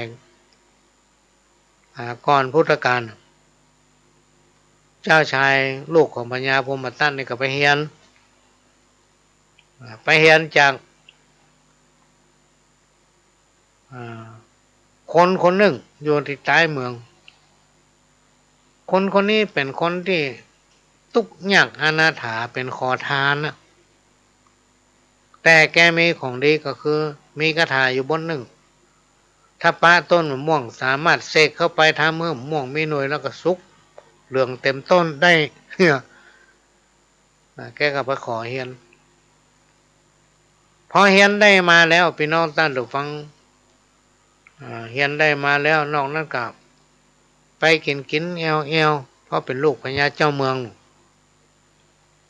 อยู่มาวันหนึ่งปิกเข้ามาในบ้านในเมือง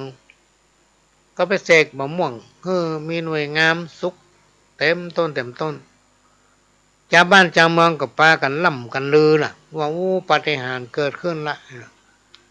มีคนวิเศษอยู่ในบ้านในเมืองเฮาคือลูกพญาเจ้าเมืองเนี่ยทำน้อยไม่จะได้เป็นพญาเจ้าเมืองสืบแทนจากพ่อมาในนอก ต่อมาพญาเจ้าเมืองสงสัยไว้มันไปห้ามเรียนวิชานี้จากไผ่ก็ห้องเข้ามาสอบถามพี่น้องท่านผู้ฟัง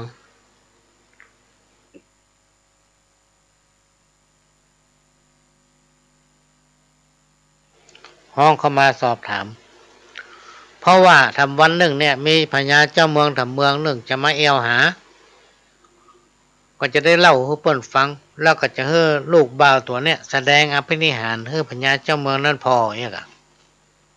ห้องมาถามฝ่ายมนุษย์กุมารนี่จะบอกให้พ่อว่าไปเฮียนจากยาจกใต้เมืองนี่ก็อ้ามอายขายหน้าแหละพี่น้องท่านฟังเพราะคนที่เป็นอาจารย์เขานั่นมียศถาบรรดาศักดิ์เป็นคนทุกคนยากเป็นวันิพกขอตาลเนี่ย ก็เลยโกหกจุป่อไปว่าเฮียนจากที่สาปาโมกปุ้นในป่าหิมพานต์พวกนี้พอตกลุ่งเจ้าทำวันหนึ่งพญาเจ้าเมืองสหายของพ่อทำเมืองหนึ่งเปิ้นเสด็จมาเอวหาพ่อพญาเจ้าเมืองก็อู้ฟังถึงเรื่องเสกต้นมะม่วงมีหน่วยลูกดกแล้วก็งดงามเต็มต้นสามารถเอามากินได้มีรสชาติที่อร่อยหวานมันเนี่ยก็อู้ฟังพญาเจ้าเมืองก็ถามว่าเขาไปห้ามเรียนวิชานี่มาจากไหนหายได้ข่าวมาเมื่อว่าลูกของท่านพญาเจ้าเมืองเนี้ยสามารถเสกให้ผลไม้รากไม้มีหน่วยดกงามกินละหวานก็อยากมาหันกับตาด้วยตนเองในหลักการของพญาเจ้าเมืองสมัยนั้นพี่น้องท่านต้องฟังถ้าไผ่อู้เท็จกระทำความบดีบอกว่าจะเป็นเมสีเป็นพ่อเป็นแม่เป็นภัยอะไรอย่างก็แล้วแต่ละมีโทษหมดมีอาญาบ่พ้นพ่อพญาก็ห้องมาฆ่ามนุษย์กุมารเข้ามาหามาฆ่ามนุษย์กุมารก็บอกไปเฮียนมาจากที่สาปาโมดปูนในป่าหิมพานต์ปุ้นกรุงนั่นกรุงนี่ก็ว่ากันไปแต่แท้จริงแล้วไปเฮียนจากพระนิพพขอตานใต้เมืองนะเมื่ออู้จ่าเข้าใจกันดีแล้วก็ปากันไปหาต้นมะม่วงพี่น้องต้นถูกฟังมาฆ่ามนุษย์กุมารเนี่ยแสดงอภินิหารเสกต้นมะม่วงมีหน่วยเสกอย่างไรก็มีหน่วยล่ะกำนันเพราะอย่างพ่อมันเป็นคนอากตันยูมันหมูจักกูลคนพี่น้องท่านถูกฟัง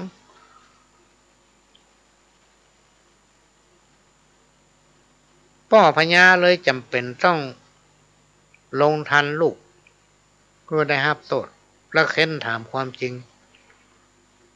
ปรากฏว่าไปเฮียนจากว่าที่พวกขอทานใต้เมืองนะทีนี้มาอู้จุอู้เทศเปิ้นกลายเป็นคนอากตันยูหมูจักกูลคน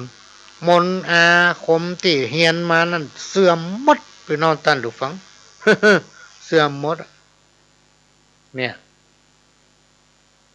เรื่องนี้มันไม่ใช่มีการนิทานนะพี่น้องท่านผู้ฟังเกี่ยวกับชีวิตจริงของคนเราเนี่ยก็มีบางคนนี่โด่งดังเรียกว่ามีเพิ่มปารมีตัวเก่าขึ้นนักหนาป้าปั้นแต่ลืมครูบาอาจารย์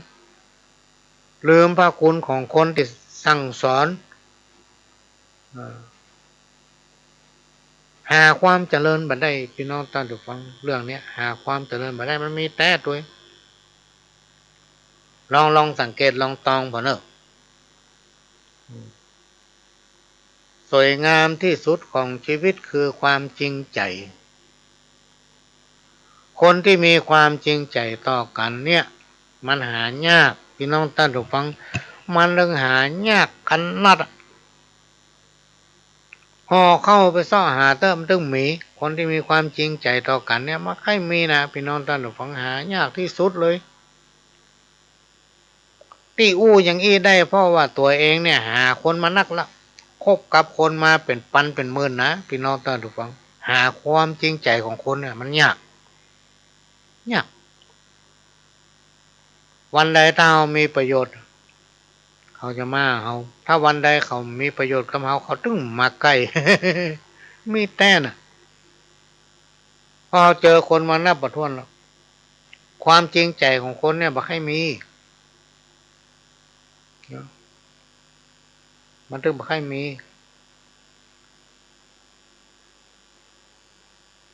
อันเนี้ยก็นำมาฝากเนอะพี่น้องท่านผู้ฟังเพราะฉะนั้นความจริงเป็นสิ่งบัตตายถ้าไผ่มีจริงมีความจริงใจกับไผ่นะคือพยายามปรับตัวเองตัวเก่าความจริงเป็นสิ่งบัตตายถ้าเรามีความจริงใจต่อเปิ้นมีความจริงใจต่อเฮาถ้าเฮามีความจริงใจต่อเปิ้นก็มีความจริงใจต่อเฮาสู้เฮาบ่ต้องไปมาหาสู้กันนะ อยู่ไผอยู่มันคนใดขี้เกียจค้านนักมันก็มาเอา งานเบามันก็บ่สู้เบาการเอางานอยู่กินไปเป็นวันคนประเภทเนี้ยพี่น้องท่านผู้ฟังครูบาอาจารย์กล่าวว่าบ่มีความเจริญก้าวหน้าผู้ใดมีลักษณะดังกล่าวอนาคตจะเป็นตุ๊กตาเข็นใจวะครูบาอาจารย์ท่านกล่าวไว้สิ่งที่เป็นมหาภัยรูปแบบใหม่พี่น้องท่านผู้ฟังของสังคมในยุคปัจจุบันที่ควรระวังคือผู้ร้ายในฆ่าผู้ดีผู้ร้ายในฆ่าผู้ดีระวังการหลอกลวงรูปแบบใหม่นะรูปแบบใหม่อะระวังไว้เถอะทางเฟซทางไลน์ที่ของห้องว่า call center 18หรือว่า20มงกุฎแต่ก่อนเขาว่า18มงกุฎประเดี๋ยวมันขึ้นมาเป็น20มงกุฎแล้วนะ โอ้ยนักแต่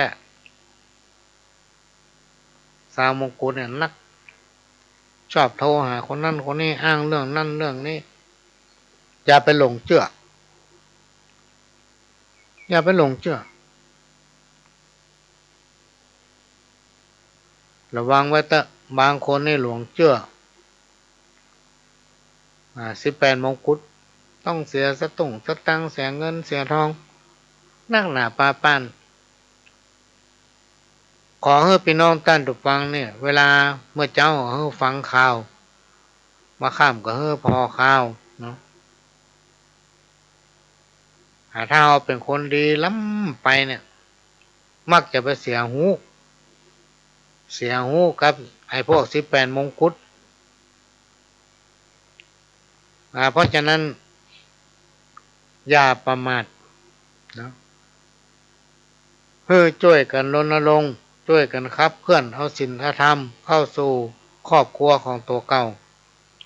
เข้าสู่สังคมชุมชนถ้าศีลธรรมบ่เข้าสู่สังคมชุมชนหมู่บ้านเนี่ยความร่มเย็นเป็นสุขก็มาอาจจะเกิดขึ้นได้พี่น้องท่านผู้ฟังบ่มีทางถ้าสังคมชุมชนได้ขาดคุณธรรมจริยธรรมขาดศีลขาดธรรมสังคมชุมชนนั้นยุ่มเป็นสุขเพราะจิตใจของคนไร้คุณธรรมไร้ศีลไร้ธรรมอันใดที่มันกินได้มันกินอันใดที่มันโกยได้มันโกยอันใดที่มันสามารถจุได้เพื่อเอาตัวรอดมันก็ทำโดยมหารแก่หน้าไผสักคนการโบราณเพิ่นว่างูเห่าจักเข็บสัตว์ตัวมีพิษยามเมื่อถูกต้องก็จักมีภัยคนชั่วร้ายมีสันดานฝังอยู่ในใจจ้างหุ่มมีภัยบดีอยู่ใกล้บดีอยู่ใกล้โบราณเก่าว่าอย่าเลี้ยงงูพิษเพราะว่ามันจะแว้งการเห่าได้ทุกเมื่อเหมือนเดียวกันกับคนผ่านพี่น้องท่านผู้ฟังซึ่งมันอาจจะทำร้ายผู้มีพระคุณได้ตลอดเวลาที่อู้ได้เต็มปากนี่เพราะว่าประหลวงนี่เจอมาแล้ว เลี้ยงงูพิษเนี่ยเลี้ยงคนที่มีสันดานฝังอยู่ในใจเนี่ยมันเป็นภัยกับตัวเรานะเพราะคนประเภทเนี้ยมันทำร้ายผู้มีพระคุณได้ตลอดเวลามันแว้งกัดผู้มีพระคุณได้ทุกเมื่ออันนี้ก็เอามาฝากพี่น้องท่านผู้ฟังกรรมตักเตือนของผู้หวังดีผู้ที่เปิ้นมีประสบการณ์มองหันการไกลเป็นต้นว่าบิดามารดาพ่อแม่ครูบาอาจารย์สังคมชุมชนหมู่บ้านถ้าผู้นำและพี่น้องราษฎรส่วนใหญ่ไร้ธรรมะสังคมชุมชนหมู่บ้านนั้น ย่อมจะมีแต่เรื่องวุ่นวายเดือดร้อนถ้าสังคมชุมชนหมู่บ้านมีผู้นำและพี่น้องราษฎรมีธรรมะอยู่ในใจสังคมชุมชนหมู่บ้านนั้นจักสงบร่มเย็นเป็นสุขแต่ถ้าสังคมชุมชนใดมีแต่ความแตกแยกนะบ่มีความสมัครสมานสามัคคีกลัวกันดีกลัวกันเหลือกลัวกันเด่นอิจฉาริษยาเล่ากันอยู่หั่นน่ะพวกคนนั้นพวกคนนี้พี่น้องท่านผู้ฟังเปิ้นฮ้องว่าบ่มีความสมัครสมานสามัคคีสังคมชุมชนนั้นน่ะพี่น้องท่านผู้ฟังในที่สุดอยู่มาได้ไปบ่รอดไปบ่รอดกลุ่มคนกลุ่มนั้น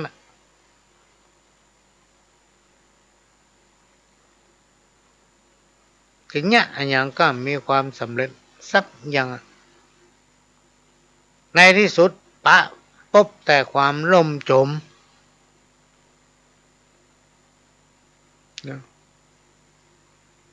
และในยุคปัจจุบันเนี่ยพี่น้องท่านผู้ฟังหลายๆท่านหลายๆคนเราจะต้องมาพิจารณาถึงสภาพความเป็นอยู่พื้นฐานไม่ว่าจะเป็นทางด้านการศึกษาและก็ความรู้พื้นฐานความเป็นอยู่ลักแหล่งของคนบางทีเขาพอตั้งนอกทำตัวเป็นเศรษฐีแต่งตัวดีเหมือนกับคนมีสตางค์มีทรัพย์ วันนั่งกินนอนกินเนี่ย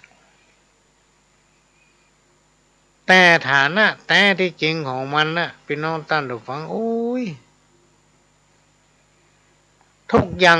ที่มันเสแสร้งขึ้นมาน่ะหลอกลวงทั้งนั้น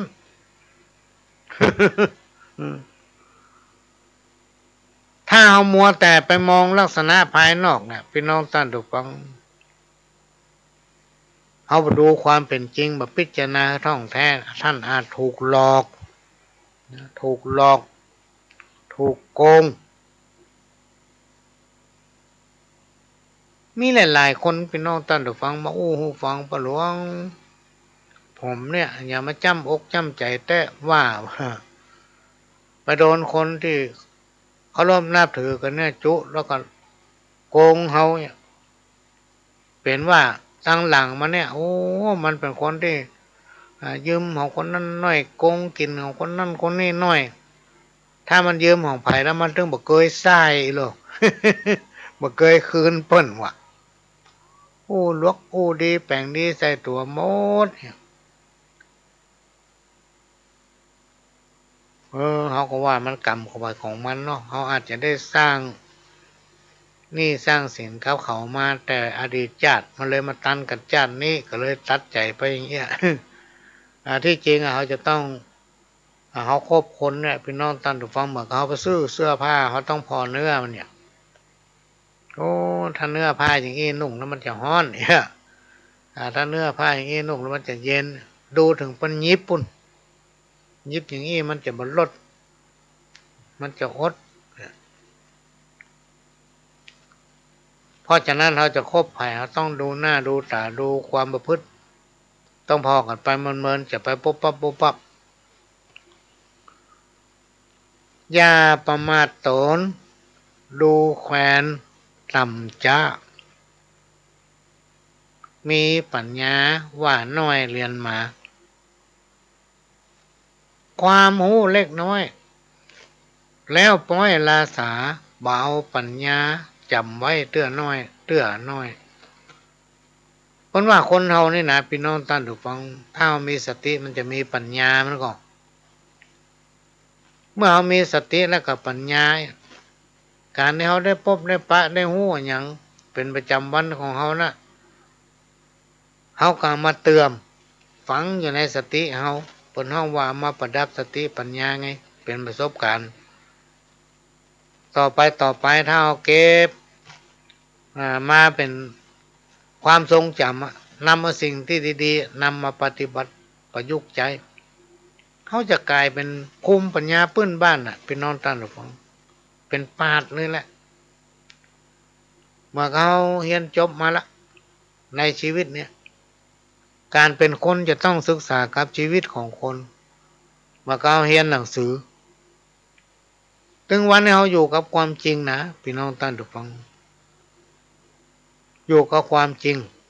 แต่บนโรงละครแห่งชีวิตคำว่าโรงละครแห่งชีวิตก็คือโรงละครแห่งความจริงความจริงเนี่ยเป็นสิ่งบัตายถ้าไผยึดลักความจริงเป็นสิ่งบัตายได้เนี่ยแล้วก็มีสัจธรรมคุณธรรมฝังอยู่ในใจหน้าตามันจุ่มอยู่เย็นเป็นสุข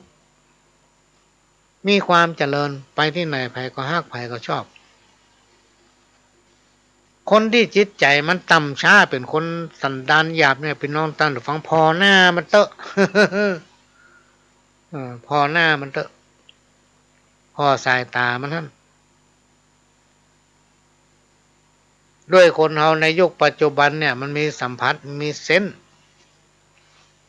เฮาพอคนเนี่ยต้องหู้ขี้ค้านอ่านเขียนย่อมตกต่ำจ้าความหู้บ่เอื้ออำนวยบ่มีความหู้แต่ว่ารูปร่างจะสวยมาหวังไข่ลอยจักเอาไหนได้บ่มีทรัพย์สินเงินคำบัตรได้จะมีคนใดเป็นมิตรบ่มีสหายร่วมเลี้ยงเอียงซิดจังหาสุขได้ต่างใดบ่มีสุขแล้วบุญจะเกิดไหน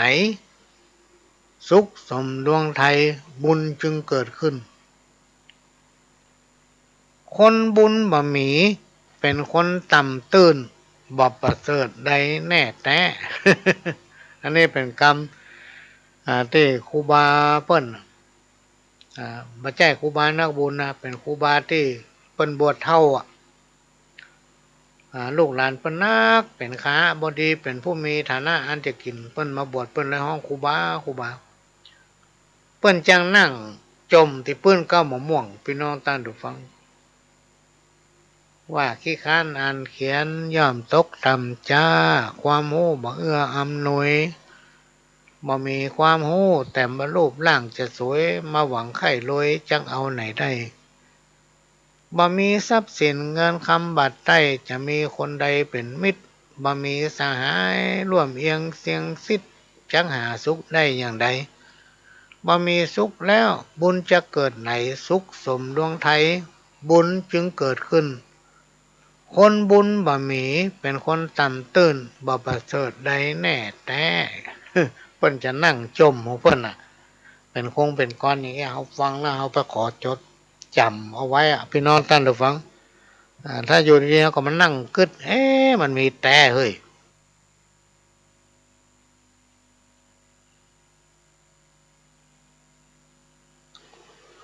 ทำกรรมหนึ่งพี่น้องท่านผู้ฟัง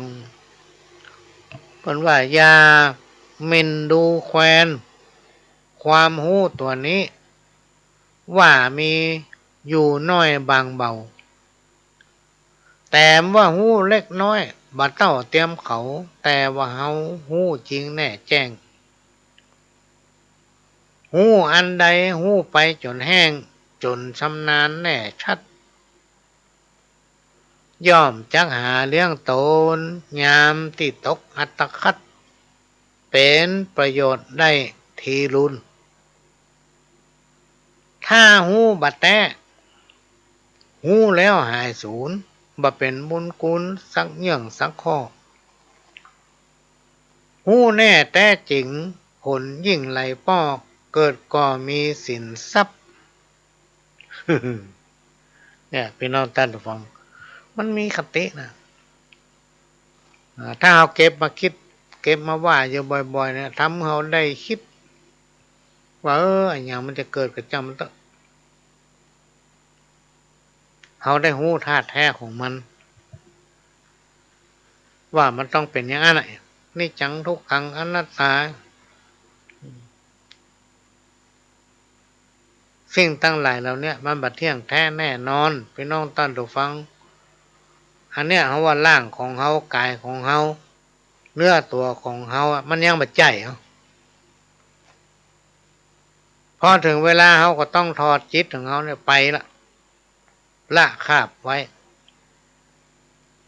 เขาก็เอาไปเผา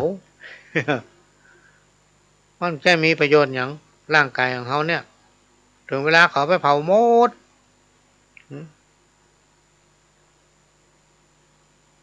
ไปแจ้เหมือนต้นไม้ลงต้นไม้ทุกชนิดเวลามันแห้งเปิ้นยามมาใช้ประโยชน์ได้เป็นท่านเป็นหลัวเป็นฟื้นเหมือนกับการที่ว่าเนี่ยอย่าหมิ่นดูแควนความหูตัวนี้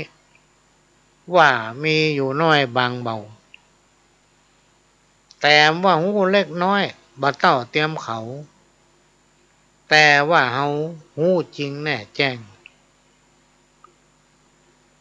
หูอันใด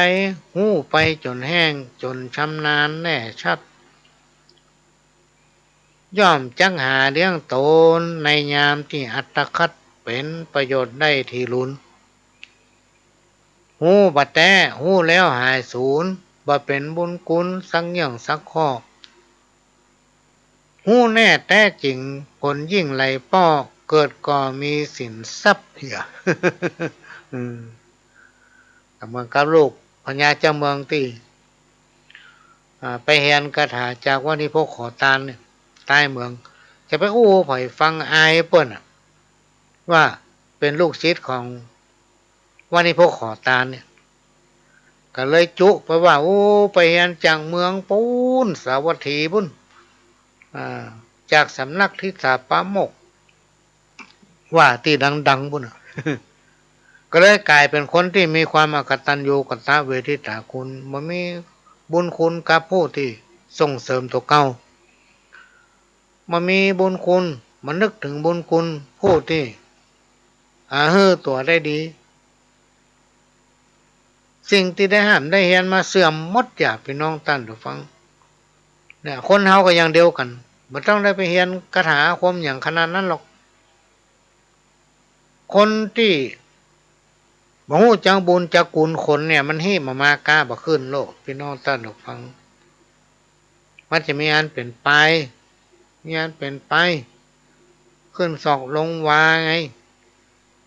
สิ่งที่ดีๆถึงบ่เข้าหามันแล้วคำเดียวมันก็จะปะสิ่งที่บ่ดี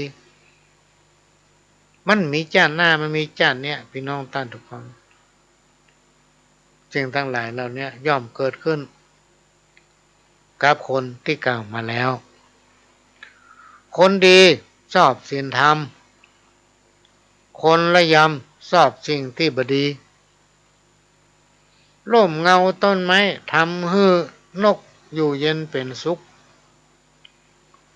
ร่มเงาในคุกเป็นที่อยู่ของคนขี้ยาเป็นที่อยู่ของขโมยผู้ร้ายแต่ทรัพย์ภายในคือความดีความดีงามเนี่ยพี่น้องท่านทุกฟังบ่มีไผขโมยไปได้คนโง่คนแง่วคนสันดาน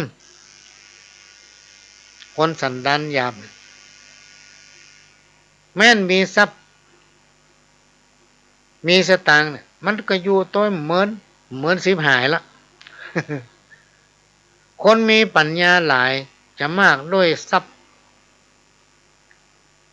อย่าดูหมิ่นวิชาความรู้ถ้าคนเรามีความรู้อย่างเดียวก็สามารถเลี้ยงตัวเองได้เพื่อมีความอดทนไปเถอะพี่น้องท่านผู้ฟังคำเดียวก็จะผ่านพ้นวิกฤตของชีวิตไปคนเรา3 ปีดี3 ปีหายเหมือนคำโบราณที่เป็นว่าแก่นจันทร์บ่มีทุกป่าคนมีปัญญาบ่มีทุกสถานที่ บัณฑิตท่านผู้ฮู้ถ้าเฮาบัดถามเปิ้นบ่บอกเปิ้นถึงบ่ฮู้เปิ้นฮู้บ่นักแต่คนบอกคนพาลเนี่ยพี่น้องท่านผู้ฟังถามมันก็บอกไผบ่ถามมันก็ตึงบอกมันซ้ออู้ ยาพิษนิดเดียวย่อมทำให้ป๋าตายได้ถึงของแต่ถ้าเขาได้ผู้นำเป็นคนผาลเป็นคนสันดานหยาบเป็นคนสันดานบดีกินอย่างเดียวย่อมเสียหายถึงหมู่บ้านตำบลมีสตางค์บัดใจเอาไว้ให้เปิ้นคนอื่นกู้มีความรู้แต่อยู่ในตำราพี่น้องท่านฟัง หมู่เนี่ยบดีสักอย่างครูบาอาจารย์ตั้งกล่าวว่าอยากเป็นคนดีทำตัวเหมือนน้ำเพราะว่าน้ำนั้นแก้หิวน้ำนั้นมีความเสมอภาคบ่มีกลิ่นบ่มีสีบ่มีรสและน้ำก็สามารถชำระสิ่งสกปรกได้อยู่แบบพอกินพอใจยังดีกว่าได้มาจากการทุจริตผิดกฎหมายมีทำกรรมหนึ่งนะพี่น้องท่านผู้ฟังหลายๆคนเปิ้นมาอู้ฟังแล้วก็บอกเปิ้นหลวงก็แต่งแต้มจดไว้อย่ารับใจ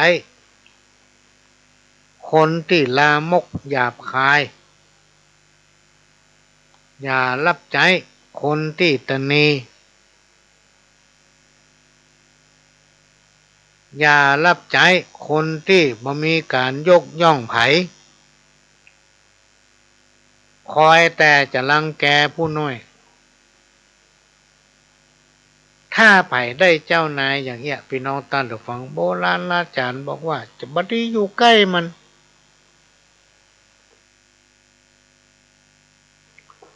บัดนี้ไปคอยรับใจมันมดงามชอบน้ำมันหมูศัตรูชอบทำร้ายนะทะเลจะสวยงามจะต้องมีคลื่นเขาถึงจะห้องว่าทะเล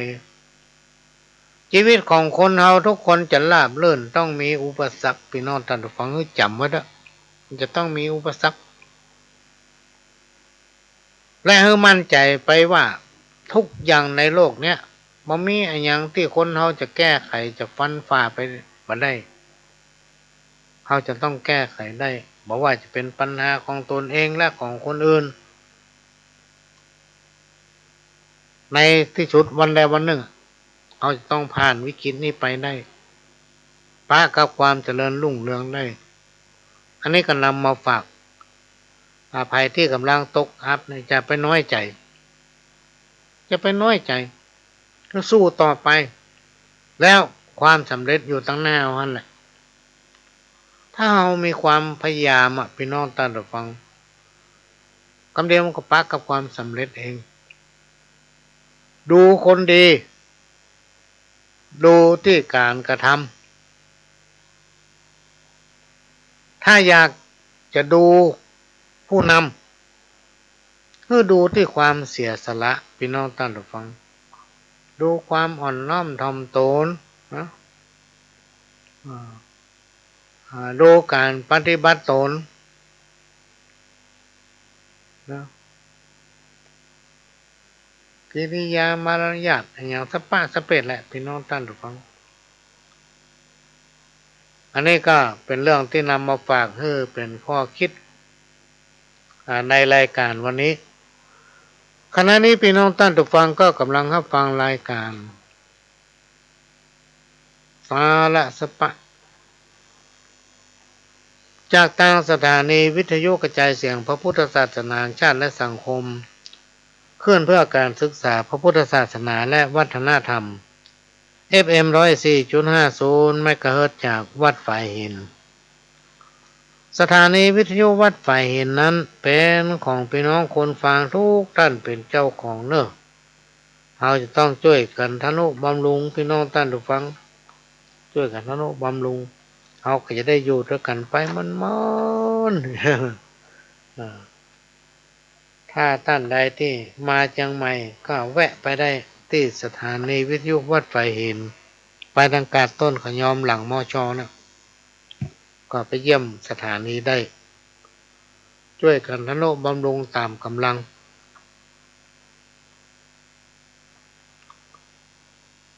และก็ขอกราบขอบพระคุณท่านผู้อำนวยการทำ3-4 สถานีที่ได้ให้การอนุเคราะห์เมตตานำเอาเสียงรายการนี้เผยแพร่สู่พี่น้องท่านทุกฟังเป็นประจำทุกวันอาทิตย์ตั้งแต่บ่ายโมงถึงบ่าย3 โมงวันอาทิตย์นี้มี2 รอบแล้วก็5 โมงถึง 6 โมงแมลงวันเสาร์4 โมงถึง 6 โมงพี่น้องท่านทุกฟังวันพฤหัส3 ทุ่ม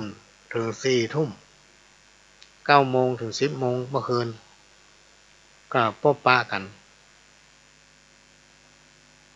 ดำเนินรายการโดยกับผมประหลวงสว่างธาตุอินจันทร์ประธานเครือข่ายกองทุนแม่ของแผ่นดินจังหวัดเชียงใหม่และ8 จังหวัดภาคเหนือรองประธานศูนย์ประสานงานกองทุนแม่ของแผ่นดินแห่งชาติก็9 ภาคพี่น้องท่านผู้ฟังทั่วประเทศก็มาพบปะพี่น้องท่านผู้ฟังนำเอาสาระสัพพะร้อยอันปันเรื่องจากโสปการท่องจากที่ได้ยินได้ฟังครูบาอาจารย์เพิ่นเวลาเพิ่นไปเทศน์ไปอย่างที่ไหนจดจำไว้ก็มาอู้ให้พี่น้องท่านผู้ฟังได้รับฟังกันสิ่งไหนที่เป็นมีสาระก็ฝากไว้ประดับสติปัญญาสิ่งไหนที่ฟังแล้วมาเข้าท่าก็เฮือจงละไว้ในวิทยุหันจะไปเอาออกไป สุภาษิตคติธรรมความดีบ่เคยยะเคยทำแล้วจะไปเรียกร้องเอาความเป็นธรรมจากที่ไหนนะแม้ว่าจะยกเอาแผ่นดินตึงหมดเนี่ยคือคนพันสัญญาณสันดานหยาบเนี่ยก็เป็นประโยชน์เพราะว่ามันเป็นคนอากตัญญูความดีก็บ่ทำกรรมดีมันก็บ่สร้างแล้วจะไปอ้างเอาสวรรค์วิมานจันทร์ไหนอ่ะ อันเนี้ยเป็นกรรมที่เปิ้นแต่งแต้มเขียนไว้คนที่บ่เคยผิดพลาดคือคนที่บ่ทำอันหยังสักอย่าง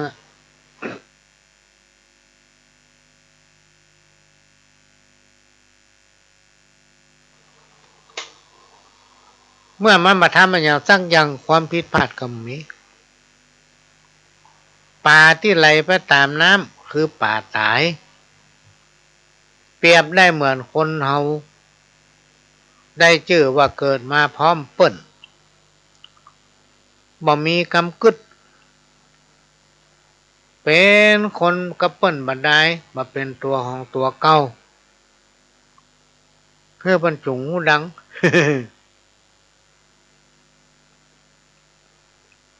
สมัยเมื่อครูบาอาจารย์เปิ้นยังมีชีวิตอยู่เปิ้นมักจะย้ำว่า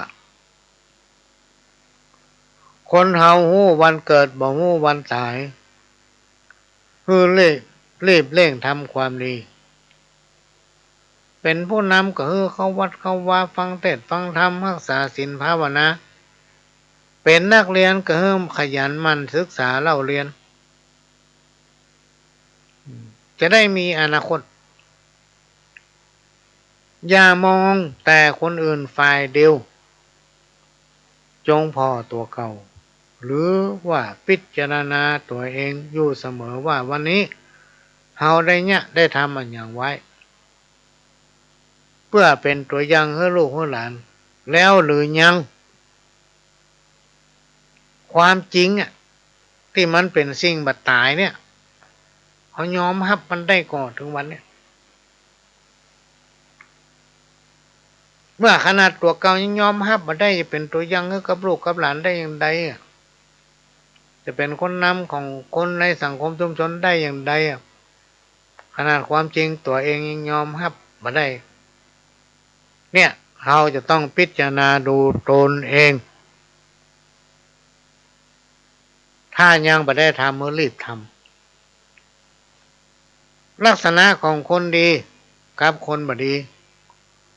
คนที่เปิ้นเป็นคนดีเป็นคนที่มีความกตัญญูรู้จักคุณคนสิ่งที่คนดีพึงกระทำคอยตักเตือนเพื่อนฝูงเพื่อนบ้านบ่ให้ประมาทในทรัพย์สินในยามมีภัยก็เป็นที่พึ่งพาอาศัยได้เรียกว่าบัลละทิ้งในยามวิบัติแม้นชีวิตและเกียรติสละแทนกันได้ปัจจัยว่าถ้าทานไฟตกสาขาเขาต้องปัดขว้างก็เอาตัวรอดเหรอทุกตัวกัน